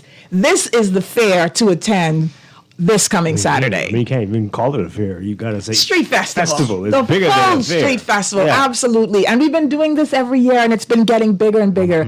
We're also excited that there are so many of our tourists that come because they come and they interact with us. So you have people coming off of the cruise ships that are coming to learn more about the city of Nassau itself and our country, and it's absolutely fantastic. All right, so we got a texter asking when is the beer garden? What time? Man, who do that? I just tell you all, you gotta come and find out. Just had to call me out, Parking is always a challenge downtown. How are you going to deal with parking? So we actually have free parking available at the Central Bank parking lot. So if you just go one block over and go into the Central Bank parking lot, there's parking available there. Okay. So they'll be there. Yeah. Sounds good. All right. So what else do people need to keep in mind about this on Saturday? It's free to get in, right? Absolutely. You can just walk through. So it's wonderful to just walk through and enjoy the music. But of course, we encourage you to participate in all that we have to offer. And we have so much. Our entire church family is there.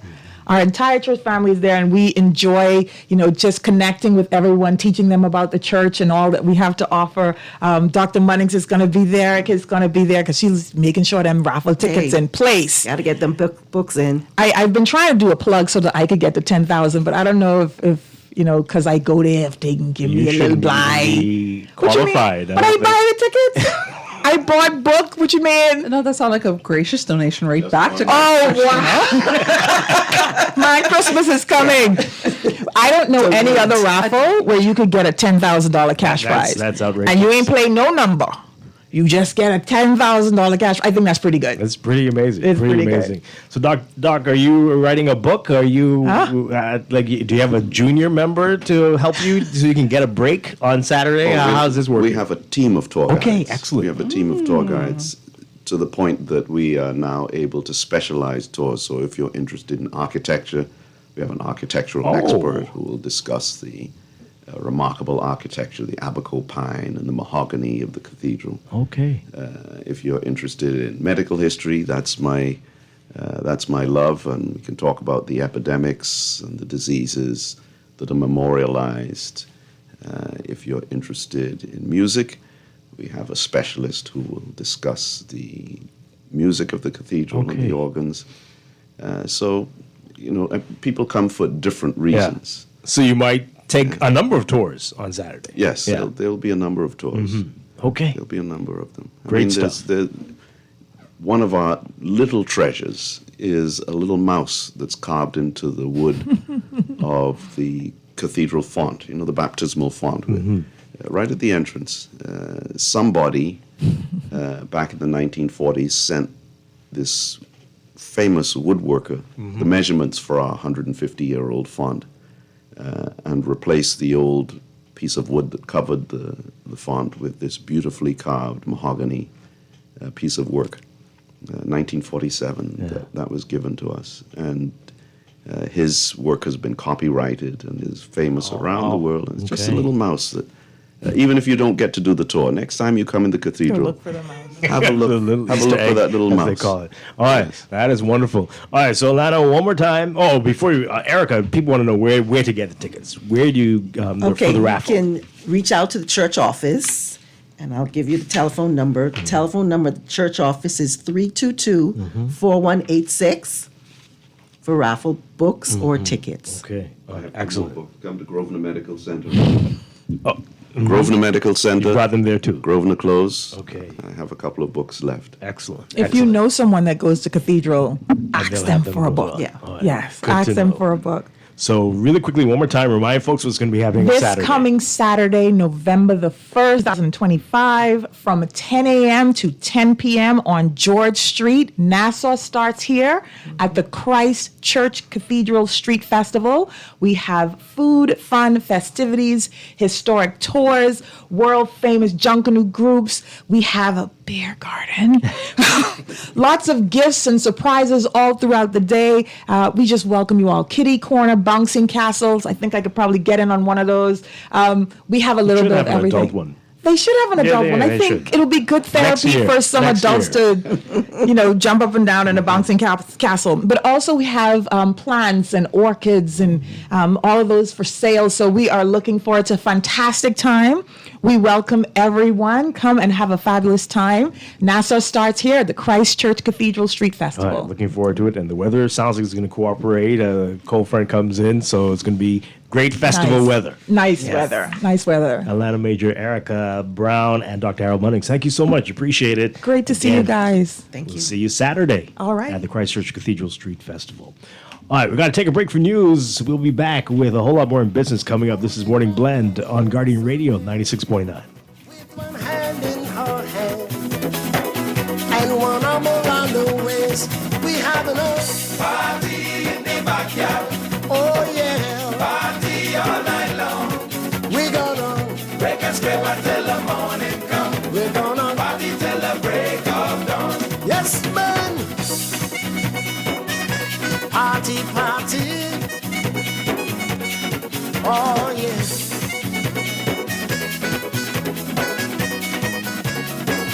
This is Guardian Radio 96.9 FM, streaming on GuardianTalkRadio.com and the Guardian Radio app, Nassau, Bahamas. The views and opinions of the hosts and guests are their own and do not necessarily reflect the views of the management and staff of Guardian Radio. Wake up, it's a new day. Wake up, it's a new day.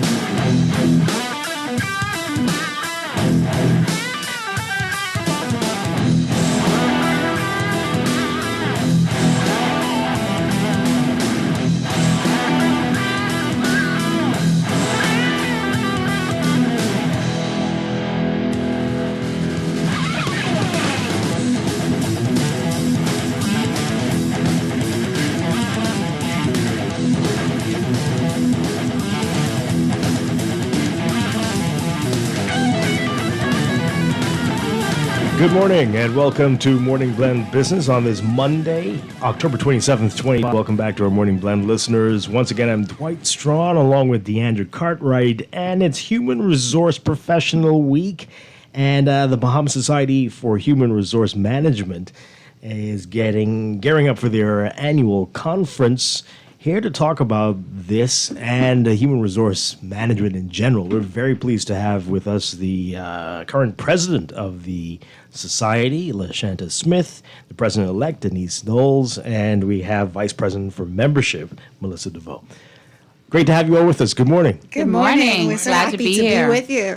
All right, so we're going to get into the conference, going to get into the weekend a bit, but human resource management, a hot topic. We talk about it quite a bit on this show, actually. Where do we begin?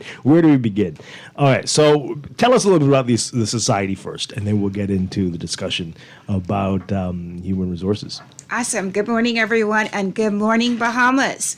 So we are what we call BSHRM, and that's the Bahamas Society for Human Resource Management. And we are a national nonprofit organization for human resources and other business professionals. BSHRM, of course, we are an affiliate of SHRM, which is Society of Human Resource Management. And that is the largest body of HR professionals in the world. How large? How large is it? About 300, the last time we checked, it was 370,000 members worldwide. So we have almost as many as the population of the There world. you go. There you go. Wild. Okay. So we're strong. We have a connection. But our main objective is to provide a forum for HR professionals to discuss current HR-related and business issues, and really to enhance their knowledge and skills in the area of HR, really by providing technical assistance and support to the members. Okay. So we're a big body, and we want to really lead the landscape better than we meet it wherever we go, because HR is what we call the heart, the soul, the spirit, everything of the organization. Backbone, everything. There you go. All right. So let's talk about HR today and how things have changed in the last few years, decades. What's different? What are we looking at, and what does the future hold? So we know that HR used to be personnel, right? Somewhere in a little back office in a dark room filled with files, just doing a little payroll and nothing else. Right. But now we are involved in the entire life cycle of an employee. Yeah. So from recruitment all the way to the exit, and people fire themselves. We don't fire people. So we support the entire life cycle of the employee, and that is a critical role. We're strategic partners to the business. So we help to develop people, but also to protect the biggest asset of the organization, which is the people as well. Right. So we're doing a lot in HR. All right, so I know that is a challenge. Yes. Some people don't know if HR, whose side you're on. Yes. Are you for me, the Yes. employee, or are you just representing Yes. the interests of the business? How do you balance that? But I think both can be true. I think there are laws and compliance that we have to follow as HR professionals to protect the organization. But in terms of the employees, we advocate on a daily basis. I mean, we're constantly fighting for employees to have their benefits and rights. And sometimes they could be a little tricky too. So we want our employees to have and enjoy the best benefits and rights. But we also have to find that balance with giving the organization what it deserves as well. So we protect both. Yes. Melissa, you wanted to add to? Sure. That based on what LaShanta says, they always look at HR as the bad person, and I think she would have said, in HR, the perception is that we fire. We don't.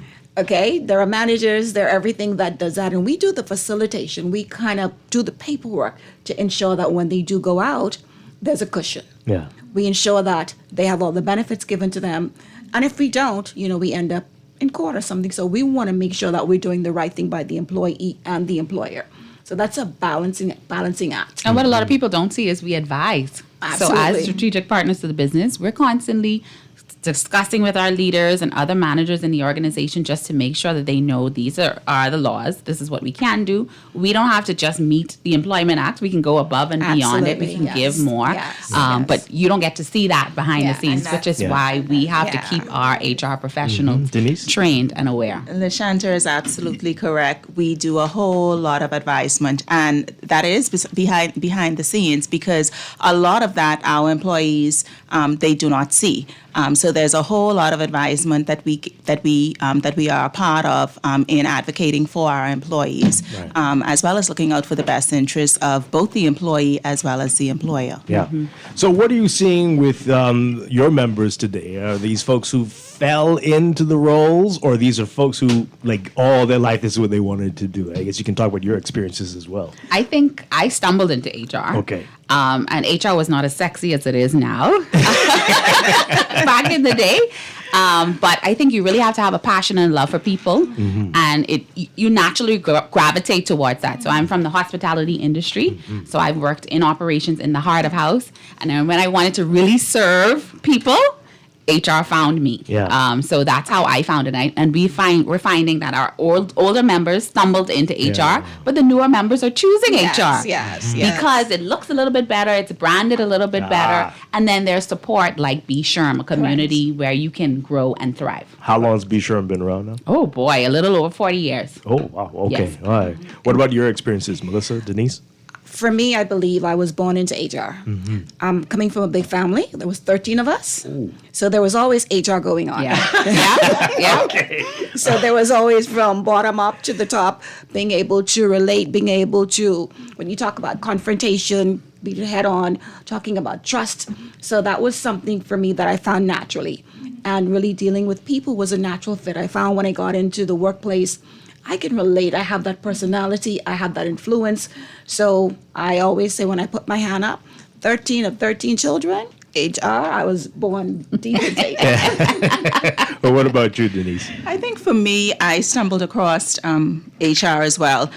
Just focusing, because I came into the discipline as a generalist, and I am still a generalist, and just really focusing on the different areas within HR. So, just dealing with or focusing on like employee relations as well as the recruitment aspect, compensation and benefits. Those are things that I absolutely, I developed a passion for. Right. And because I developed a passion for that, I just, excelled in the area. And also just becoming a trusted advisor, within my organization or the organizations in which I served. When I realized that those things really mattered within an organization, I really just capitalized on, those key areas and, I just thrived in those areas. So I think for me, I stumbled across it and I absolutely, developed a passion for the profession. Excellent. All right, so got to ask you this. If you're in an area in a company where everything you do, there's pushback, the powers that be just aren't going for this, even though you know it's going to benefit the employees, what do you do as HR professionals? That sounds like a Monday. I don't know if you ladies experience that. Every day. I think I'll say, if you're talking about from a leadership perspective, what I've learned over the years is getting the buy-in, building those relationships. And those leaders, oftentimes we see them in offices, they're approachable. Yeah? They are approachable. Okay. I think what they like to know is the why, the when, and the who. They don't want a whole book. They want to know what's happening, how can we fix it, how much it will cost. So when you're able to provide that for them and they can see the return on their investments, they're good. Because I want to know how much money we're going to spend. What is the impact? And I think that helps you to get through the door. And just going to those other departments and building those relationships. You want to put a policy out there. Who do I have to go to? Who is my champion? And you build on those relationships, and that works. Wow. Okay. Anybody else? Absolutely. Yeah. I think we also have to be influential as HR leaders because we're not just paper pushers anymore. So Melissa talked about it a little bit earlier. We have this effervescent personality in most cases, so you can tell an HR leader in a room, and that helps us to get the job done. But when you're in a strategic boardroom, sometimes you don't have the time for the warm and fuzzy and fluffy information. So we need to be strategic with our data. Yeah. We need to have all of our information. We need to know exactly where we're going, what the vision is. We need to align our goals with KPIs and the strategic business goals. So we need to know the information. So we're not just talking about orientation and planning parties. We're talking about employee ratios, and we're talking about KPIs, and we're strategic in all of the metrics because that's what HR professionals do now. Wow. All right, so on the other end of the spectrum, if there's a perception that HR is not on our side, they're all whatever the bosses want, what do you do? Well, first of all, how do you know? And what do you do if that is the perception? What do you recommend to HR professionals out there?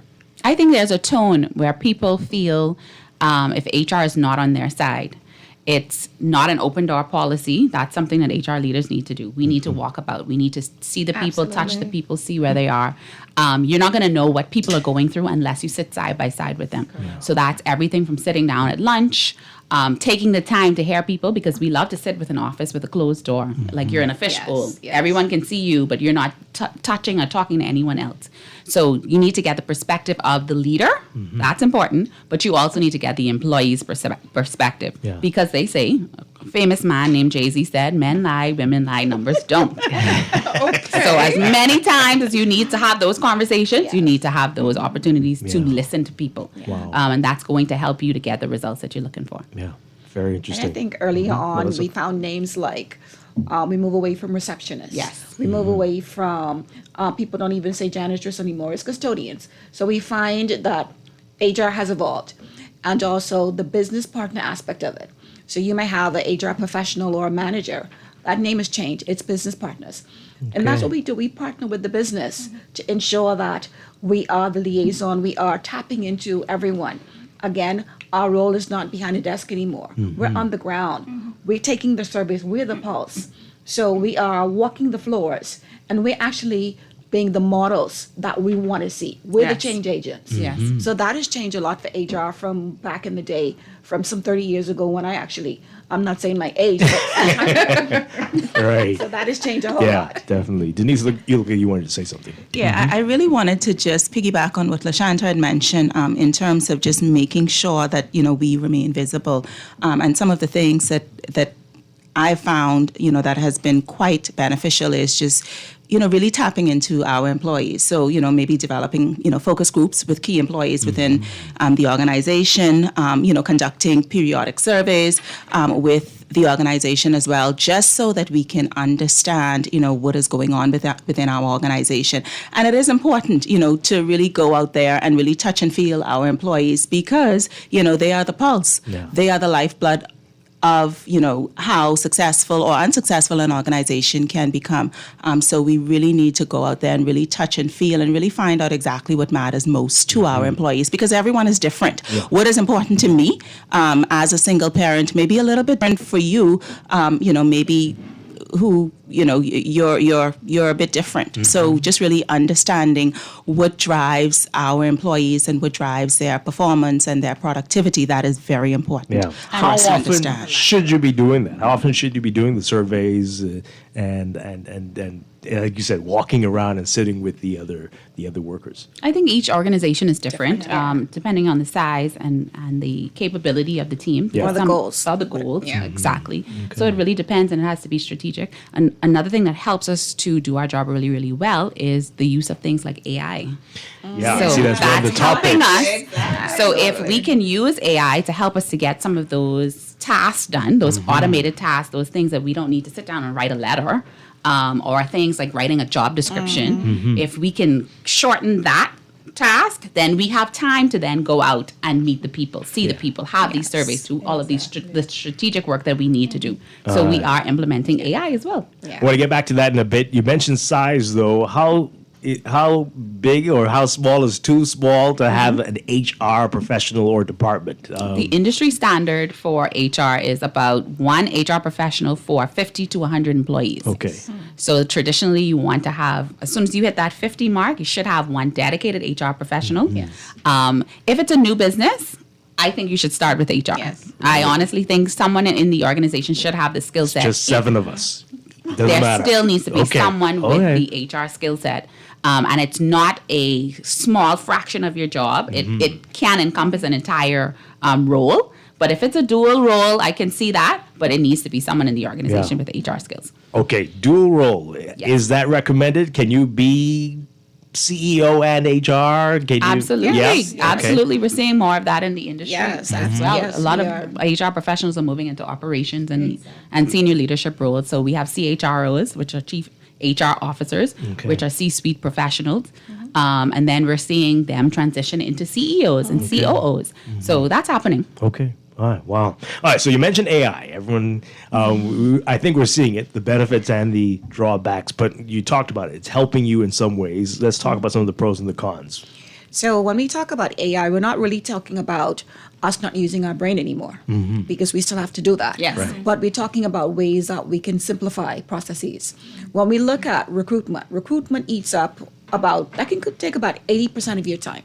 So imagine an HR professional doing all features of HR, from payroll to recruitment to onboarding. I'm talking about one person. So when we look at implementation of AI, that can cut down our recruitment by 80%. That allows us as business professionals to be more strategic, to go out there and get some big wins, to go out there and make sure that our engagement surveys are meeting the targets, to ensure that our climate. So we always talk about the climate. That's really the organization. We want to find out what's happening. Oftentimes HR, they would say, "What HR keep changing these policies. HR keep putting these things on, and we're not understanding it." But we're doing it for them. But we find that if we're doing it for them, we definitely have to go to them to find out, is this what you want? Is this what you need? So it's a partnership that we build with our teams. So it's important for us to know, or our people to know, that is HR professionals. We're not the headmaster. We're not the hire and fire. We're a partner. Not We the want to police. make exactly. Not the office police. So when everyone gets quiet when Yes. the HR person's walking by. Oh boy.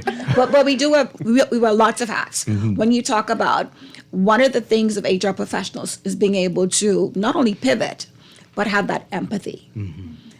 Our employees come from all over the world. They go through, life happens with all of us. And we have to ensure that we're in tune with them. We have to ensure that the leaders are in tune. So our jobs is to make sure the leaders as well, they are treating the people fairly, doing what is right. Yeah. Because you find that if they're not doing it, it comes back to HR. Everything is HR. And while that is good, HR some days, we don't have no one to pull back on. So Right. that's why we have organizations like Be Sure, where there's a network. I don't have to sit down and worry about how to do this or this policy. I pick up the phone and go to the network, and before you know it, we're like the punch. So we're there for each other. And I The say good that. parts of the it. good parts. I say that with all heart. Right. Being a part of Be Sure for me has been a lifeline. Okay. I don't have to hurt my head about how to write this particular law or the policy. Pick up the phone, I call Lashenta, I call Denise, and within minutes, not even seconds, if they don't know, they find out. Yeah. So I tell anyone out there, Be Sure is where you want to be as an HR or business professional. Yeah. Wow. All right. So stuff like that is what you're going to learn at the conference, I imagine, including HR meets AI. What else can we expect at the conference this week? Denise? So, Dwight, we have a distinguished roster of speakers, including industry leaders, as well as HR innovators. We will cover so many important topics, employee relations, as well as employee engagement, diversity and inclusion, workplace technology, as well as legal updates. We do have a general session with our keynote speaker, and her name is Emily Dickens. Emily is affiliated with SHRM, and she will talk about driving change because, change is a part of us each and every day. Her topic, and she will really focus on the evolving role of HR leadership in advocating, and that's something that we do on a daily basis, acting, as well as raising awareness for the future of work. We will have a series of breakout sessions, so you do want to be in the house. How HR responds in a crisis, and that is going to be a dynamic session by Kimberly Frazier. We have a session by our title sponsor, CG Atlantic, and they will dive into the personality assessment, or they will conduct a personality assessment on the attendees. So you definitely want to be in the house, Dwight. Oh my goodness. It's a really cool assessment that's going to help you to use your skills to pivot in the organization. So it's very dynamic. Exactly. Exactly. We do have another session, Dwight. Certify your expertise. As HR professionals, it is very important for us to certify ourselves and really to keep abreast of, what is really happening within the HR space. So we will, Paula Hamber, she is also affiliated with SHRM, so she will talk a little bit about how important it is to certify ourselves as HR professionals. We will focus and we will dive into HR meets AI, and it will be a panel discussion, Dwight. And there are going to be several persons a part of the panel discussion. We have 2 persons. They are a part of the IT space as well as cybersecurity, and then we are also going to take it from a legal arm. The importance of ensuring that we remain compliant within AI. So that will be a very, very important panel discussion. We also will host several additional breakout sessions. One of them, my absolute favorite, and I think I'm going to be a part of this session, will be leadership from any level. How do we lead from where we are? Because as HR professionals, if we are analysts, so starting out within HR, or even if we are CHROs, it is very, very important for us to understand how do we lead in the roles in which we are assigned. Another session that I am very, very keen in attending will be making the case. Human capital risk as well as executive buy-in through the risk lens. And that is very important for us to understand as HR professionals. So we do have, I can tell you that attendees, they will gain an insightful and practical strategies, to enhance their HR practices, as well as foster within their organization a more productive workplace. So we're encouraging all HR professionals, or even if you are not in HR. I was going to say, this sounds like stuff that...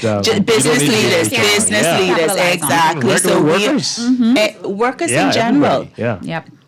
We are encouraging you to be a part of this year's BSHRM's conference, because you will definitely benefit from all of the sessions this year. So how do you do that? How do you sign up? How do you be a part of it? So we have our registration is live. It's on www.shermbahamas.org/conference 2025.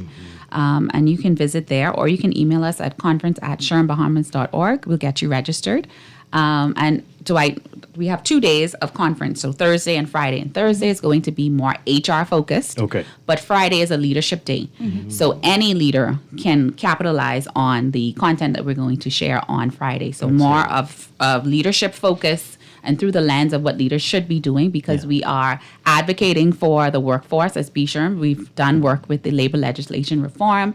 We've been having forums and leadership forums with RF Bank and Trust. We've been doing a lot of work trying to get the future of work ready for the 5 generations that exist in the workplace. Right. So we really want leaders to take advantage of day 2 as well. So not just HR professionals, we want business leaders as well. Oh, fantastic. Okay, so how much is the cost? How much to be a part of it? So That's what I'm non-members, waiting on right there. non-members are $775, and members I think are $675 for both days. But if there's a special need or a group, we can discuss it. Just email us, and we'll work it out. So what if I just wanted to pop in for maybe one of those beautiful sessions? Is there a special rate? You're Deandra, of course you can.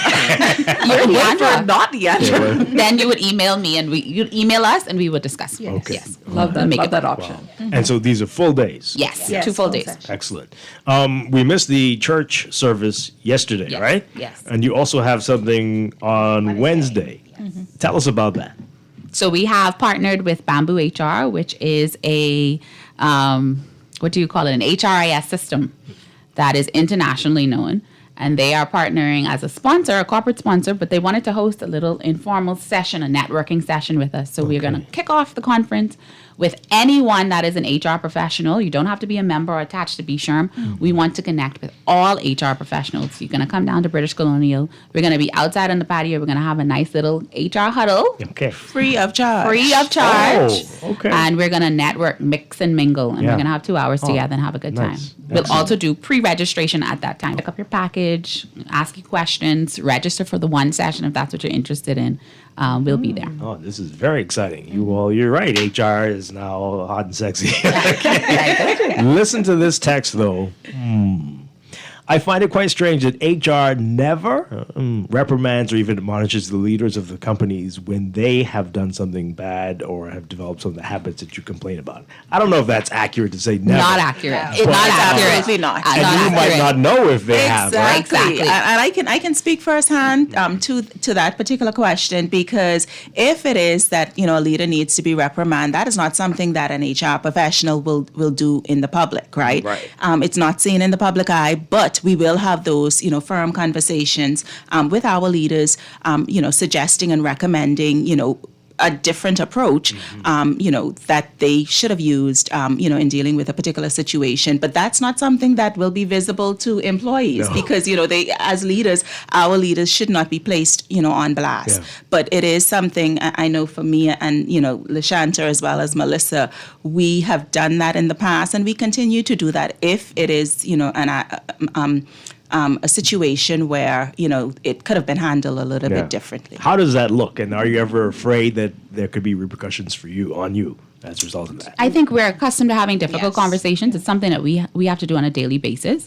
I know for me, because I have to work side by side with leaders at this level, you see things in advance. So you can see things going down a difficult path or a negative path. You pull the leader in and you have those difficult conversations, almost bending the tree while it's young, so that you can avoid that. And then when it's a difficult, full-blown out crisis, you need to take charge as an HR leader, because we know what the laws allow. We know how to put the employee first. We also know how to frame it. So we want to coach the leader. We want to help them and give them advice on what is the best way to do it. And they don't always represent the HR way, but it takes practice. It's not something that's going to happen overnight. So HR leaders need to be bold. We need to know the rules and the laws so that we can advise correctly. And then sometimes we need to stand in the gap. We need to get in the way and say, okay, this is where it stops. Absolutely. And we do that. And I think too, it's really the perception, like the text that you would have got. It's the perception because they don't see the end result. Right. But I want to ensure our listening public that we don't have two sets of rules or policies or laws where because you're in the C-suite, you can do this and the other one. No, it's across the board. And we try to enforce it every day, even in terms of the handbook. That's for our leaders as well. That's for us, not just for the line staff. So once again, we do have those situations where we have to be in the rooms where leaders are being fired, and then sometimes we're just there to lend guidance.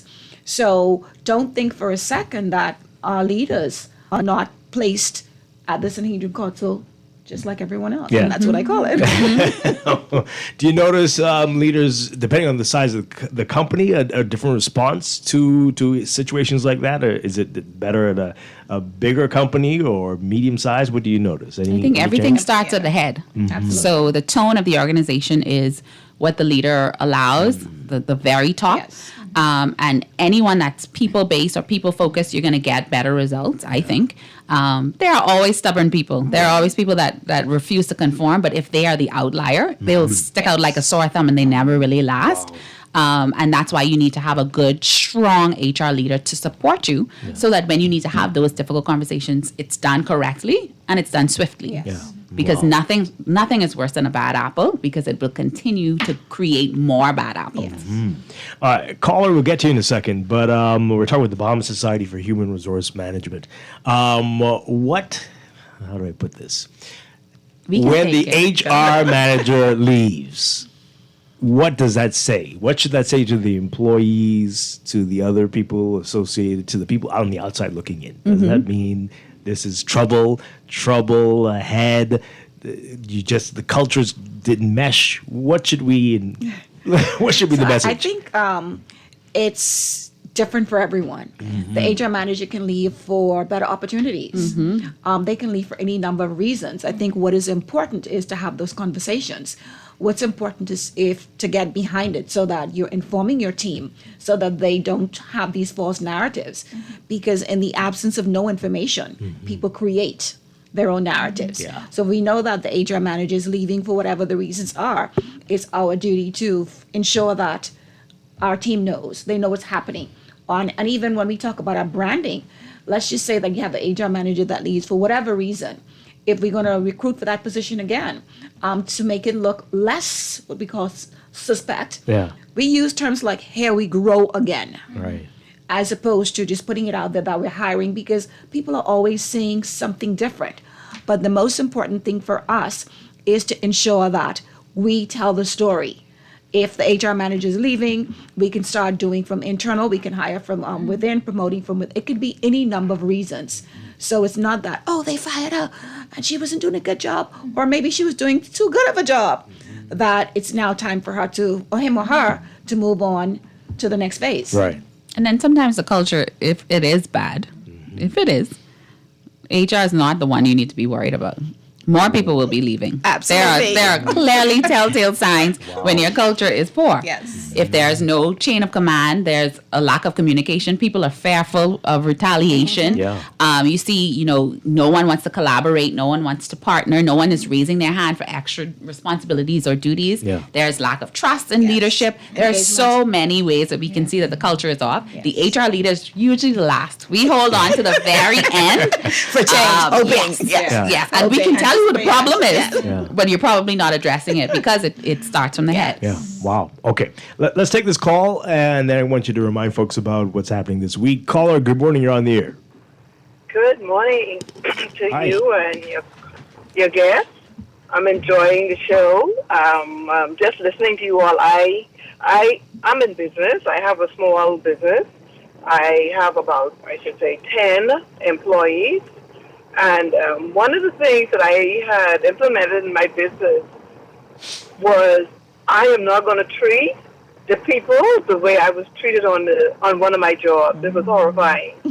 And this was with a large company, and so it didn't seem as though HR was intervening in how this particular supervisor or leader was handling people.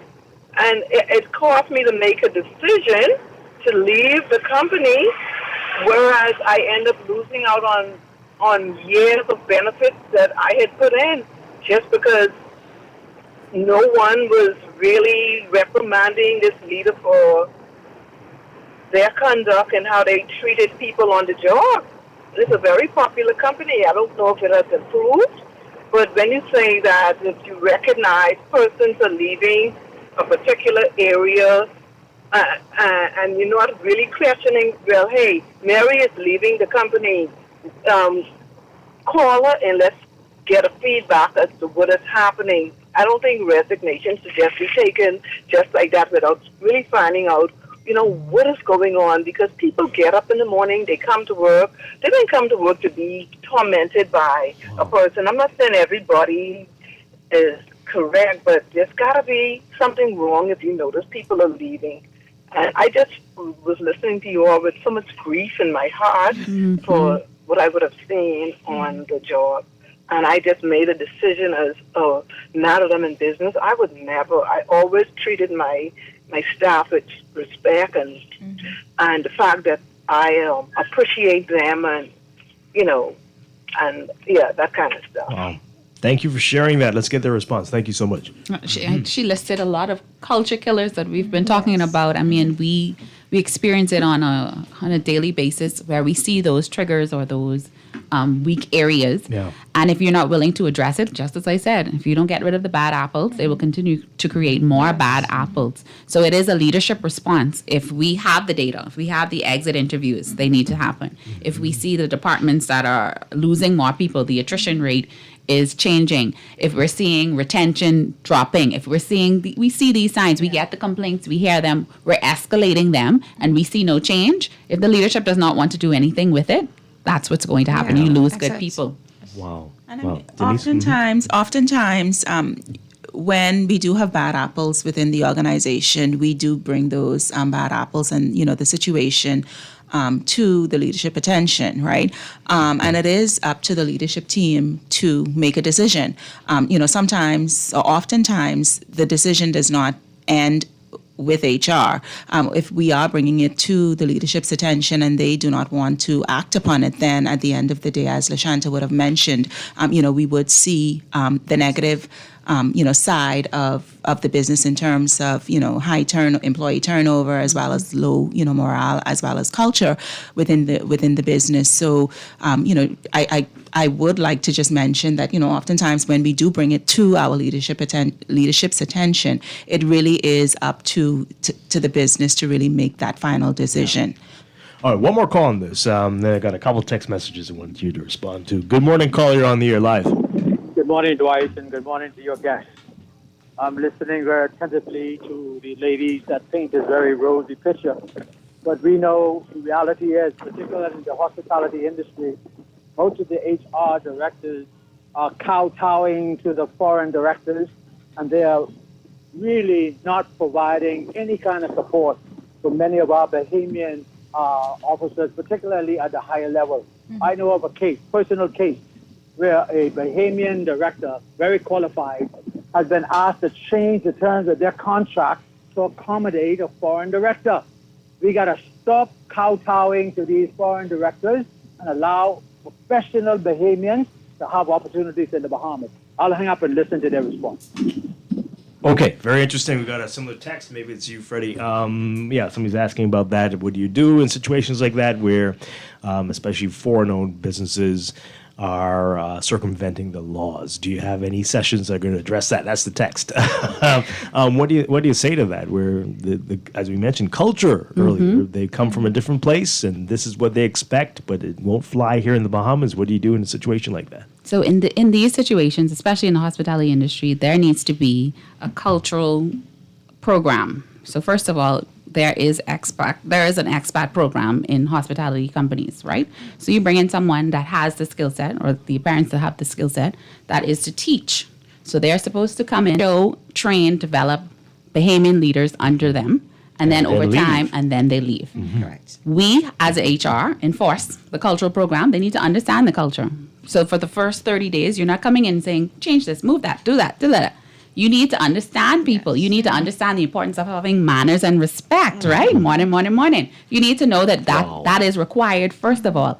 And then we enforce that culture, get them to understand the lay of the land before, and then we take the skill sets that they've brought to the organization to pour into. So that means that they have to show proof that they're training and developing, right? We need to see that. We need to see that you are actually developing the leaders that are under you in the understudy program that's required by the Labor Department.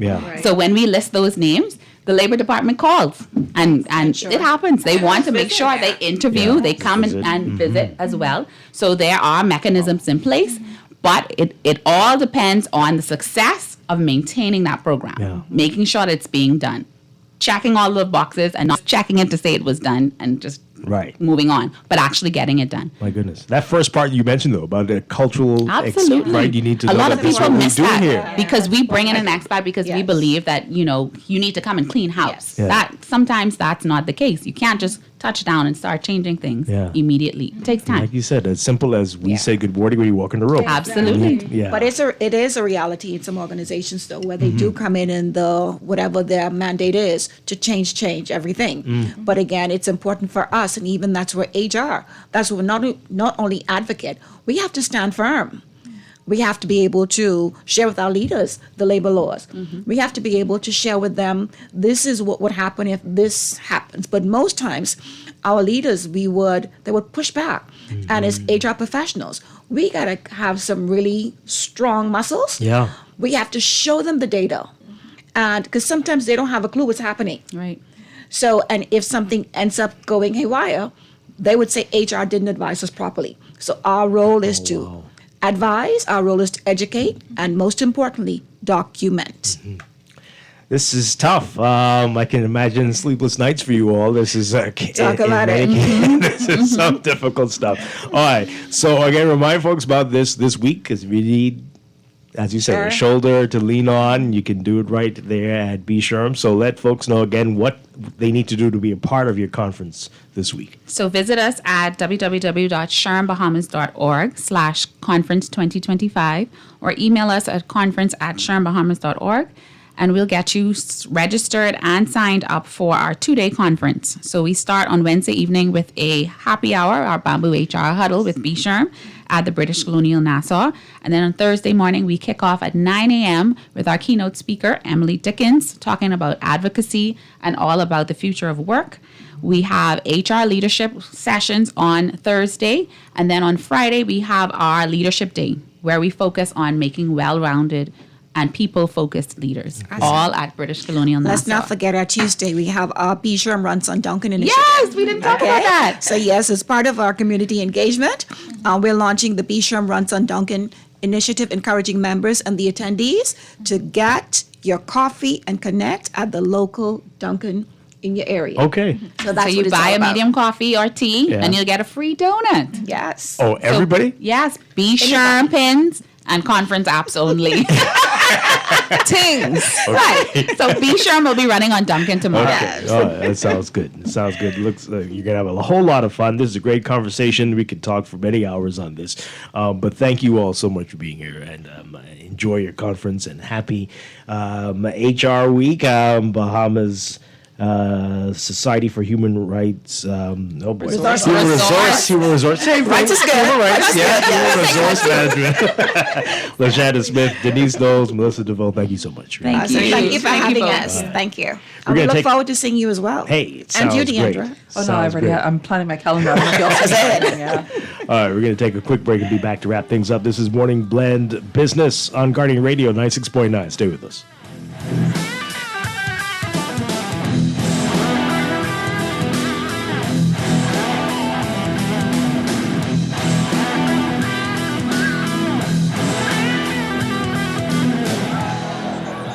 With Christ Church Cathedral, Nassau starts here. This November 1st, George Street is coming alive at the cathedral that made Nassau a city. The Christ Church Cathedral Street Festival is back, filled with mouth-watering food, one-of-a-kind art and crafts, and a $10,000 raffle prize. Feel the rhythm of Nassau with live performances, bohemian music, and fun for the whole family. Nassau starts here. Don't miss it, November 1st.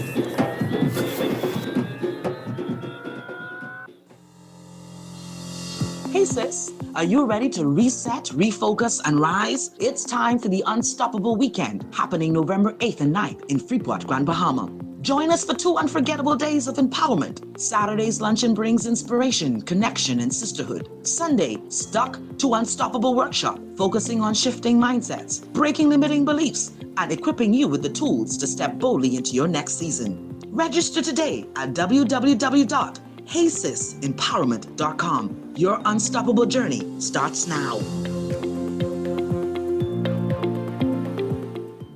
Planning for retirement can be overwhelming, but with CFAL, it doesn't have to be. We offer tailor-made individual, group, and pension solutions that take the guesswork out of retirement planning. Whether it's for you or your company, don't leave your future to chance and let the trusted hands of CFAL's experts guide you toward peace of mind and financial stability. Low upfront costs and affordable monthly payments make it easy for you to build wealth so you can live well. Visit us at cfal.com to start on your path toward financial freedom. CFAL, growing wealth for future generations. This October, Bahama invites you to indulge your senses at the Culinary and Arts Festival, where world-class flavors meet breathtaking creativity in the heart of the Bahamas. Join us October 22nd through 26th for an unforgettable celebration featuring culinary legends Marcus Samuelson, Dario Zucchini, Simeon Hall Jr., and Scott Conant, alongside a vibrant lineup of chefs and mixologists. Explore captivating art installations, interactive workshops, and live performances, all set against the stunning backdrop of Nassau's premier luxury resort. From curated tasting events to beachfront feasts and immersive gallery experiences, this is more than a festival. It's a feast for the soul. Tickets and packages are going fast. Visit bahamar.com to reserve your spot at the Culinary and Arts Festival at Bahamar, where taste and talent take center stage.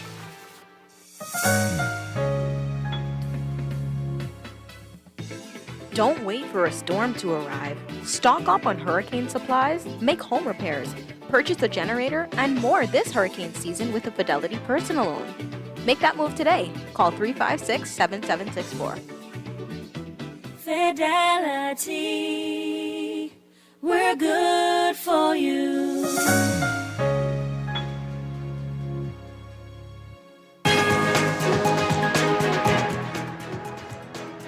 It is time for your morning business report, brought to you by CFAL and the Bahamas Hotel and Tourism Association and its president, Jackson Weech, cautiously optimistic about the upcoming Thanksgiving and Christmas seasons, hoping that member properties finish 2025 strong and exceed their expectations. Weech telling Guardian Business that they are cautiously optimistic about the end-of-year predictions saying, quote, based on what we have on the books right now, we certainly hope to finish strong. Ultimately, if we were granted a Christmas wish, we would like to exceed our expectations and make up for a lot of the ground lost during our steeper than expected shoulder season. You can read more on that in today's Guardian business section. And a new aquaculture venture for Bahamian stone crabs in Grand Bahama is said to have a total investment spend of $45 million over two phases. Principal with Florida Stone Crabs, Inc., Carlos Freire, responding to Guardian Business inquiries about the project. He says that because the Florida stone crab is native to both the U.S. East Coast and the Bahamas, that makes Grand Bahama a naturally suitable environment for aquaculture. And electric car dealer Easy Car Sales providing full coverage to the entire market now with the introduction of their luxury brand Hongxi. Partner at Easy Car Sales, P. Farmer, telling Guardian Business that the brand is for the Bahamian with discerning taste and for high-level diplomats who want to travel in style and be eco-friendly. Read more about that in today's Guardian Business section. In your Market Watch, recapping trading on the BISX from Friday in Market Movers, Consolidated Water closing at $7.06, down 1 cent. Emira Incorporated down 4 cents, closing at $12.05. The BISX All Share Index closing at 3,064.13, down 0.04.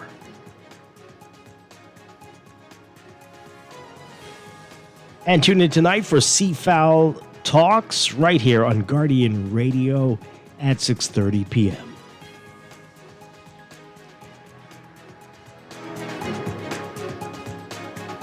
That is going to do it for us today. Just really quickly, the update from the Department of Meteorology is in. You'll hear more about it on the Guardian News Network. But NOAA and Air Force Reserve hurricane hunters investigating Category 5 Melissa, finding destructive winds and storm surge and catastrophic flooding that could worsen for Jamaica throughout the day and into the night. Again, the good portion of the Bahamas under a hurricane watch right now, the central and southeastern islands and the Turks and Caicos Islands. DeAndre Cartwright, thank you for being here this morning. Thank you so much, Dwight, Sean, for having me. And keep everyone in their prayers with this very dangerous hurricane. Amen. And stay tuned to the Guardian News Network and Guardian Radio for the very latest on it all. Everybody have a great day. I'll be back tomorrow morning with more Morning Blend and Morning Blend Business right here on Guardian Radio 96.9. Stay tuned for On the Clock with Aaron Green next.